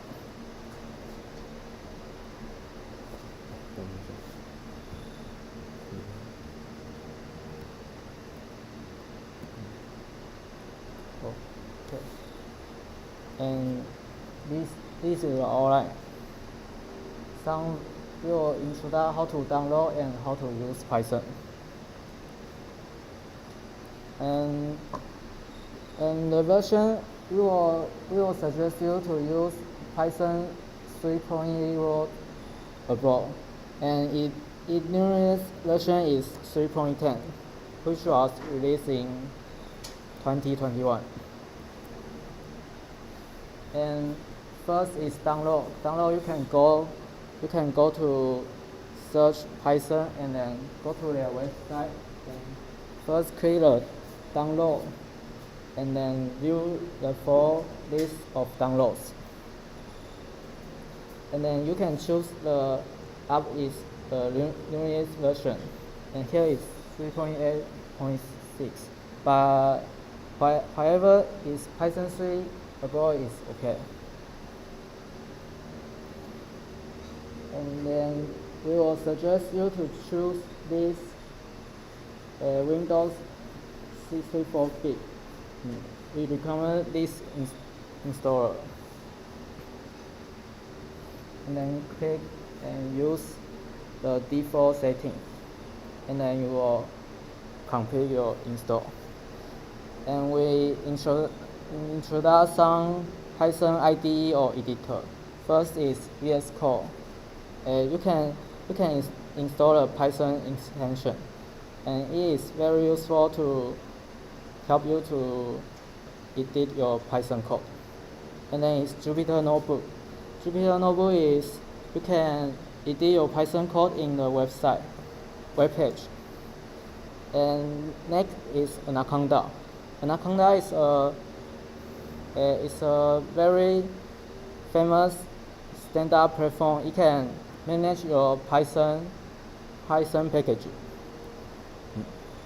It includes many packages like Jupyter Notebook or Spyder. And here is some built-in data type, Python data type.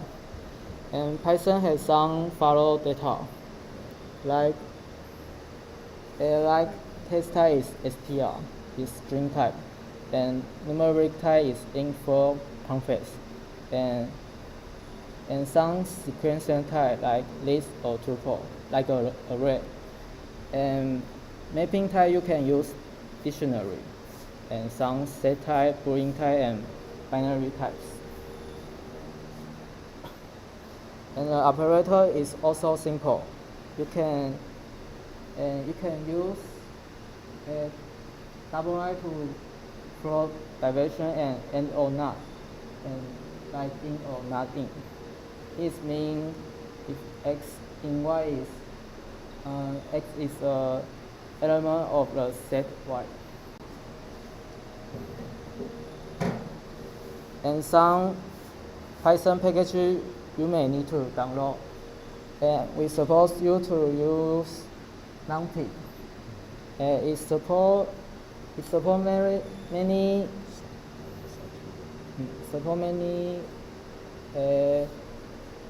mathematical functions to operate, like some you need to matrix and multiplication. And okay.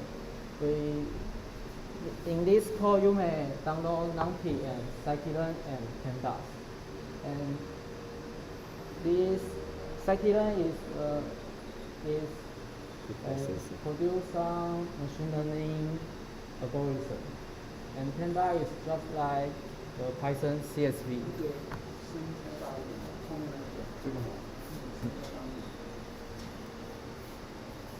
And if you didn't install Anaconda, you can just use Pip. If you download Python, you can have this. You can have this SQL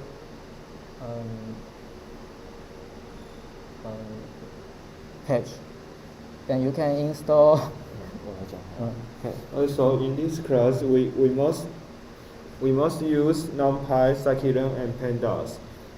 You must use NumPy and pandas. You can see the CSV file and to run something as array. In scikit-learn is some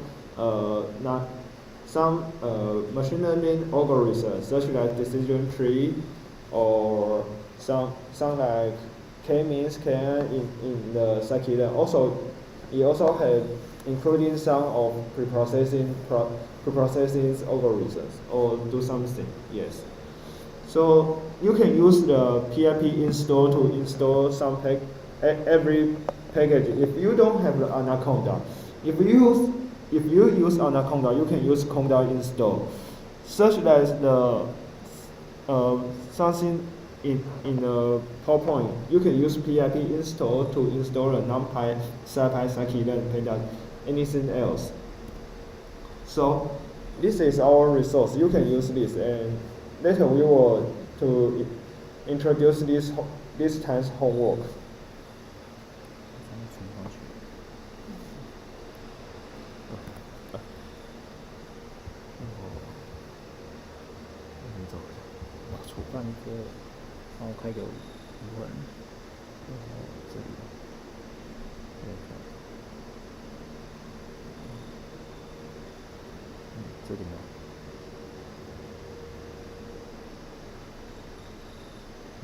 Just a way meaning we need to use notebook.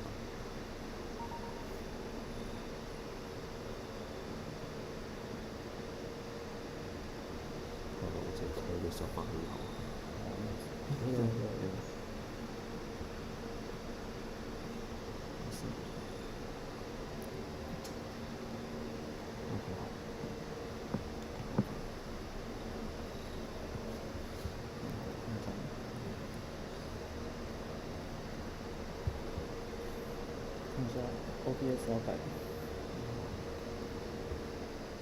OBS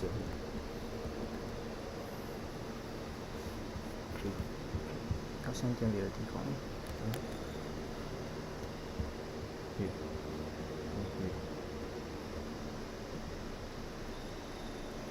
这是 Safari， 是 PDF。 Okay, here. Okay, so I will suggest this kind of exercise. This exercise is decision tree classifier. So we need to implement a binary decision tree classifier. There are lots of coding you have to do in functions such as entropy and feature space, build tree, and fit predict. Then also after you build a decision tree, maybe you will have the overfitting with the data set. So to avoid the overfitting, we will use the post pruning to cut some node in the decision tree. So in this exercise, you also need to do the post pruning. The post pruning function there has included a find if, error befocus, and compute alpha, and find mini alpha, and prune. The prune is cut the node. So what is the alpha? Alpha is the each node. If you need, there is in the teacher professors that have talked about alpha. And later I will show the alpha again. So in this time, you also need to write a report. We hope maybe some people can implement something. So please express. We have labels functions such as feature space, build tree, find mini alpha, and prune. explain how you design this function. And tell me the decision tree predicts score before the pruning and after the post-pruning. The next is tell the different parameters such as the different depth tree have whether they have overfitting and their score is different. If you prune the tree many times for loop, 1 time, 2 times, because lots of time, the accuracy will be the well or be the worst. And finally, you can have a brief discussion about this decision tree homework that why the accuracy in the training is not very well or very well, but in the test is worst or best. Also, in the pruning is after pruning, post pruning is being well or be the worst. You have to write in the report. So, any questions? 去哪下的课？ We will upload these notifies in tonight. So then we will also upload a sample code and this word page. So then you can see well. They will have a sample code upload in this homework, so you can follow. Also, we will write some com. 注解是什么 Comment. We will write. 注解是 comment。 Comment. We will write some comments in the code, so you can try to see how to implement it. If you have any question with the code, please send a mail to the TF. But we won't tell you how to implement. We just to let you know what the function need to do. Yeah. Thank you. Okay, thank you. Okay, so I guess that's all for today. And if you have any questions regarding the exercises, you can email the TA. Okay. Okay. Thank you.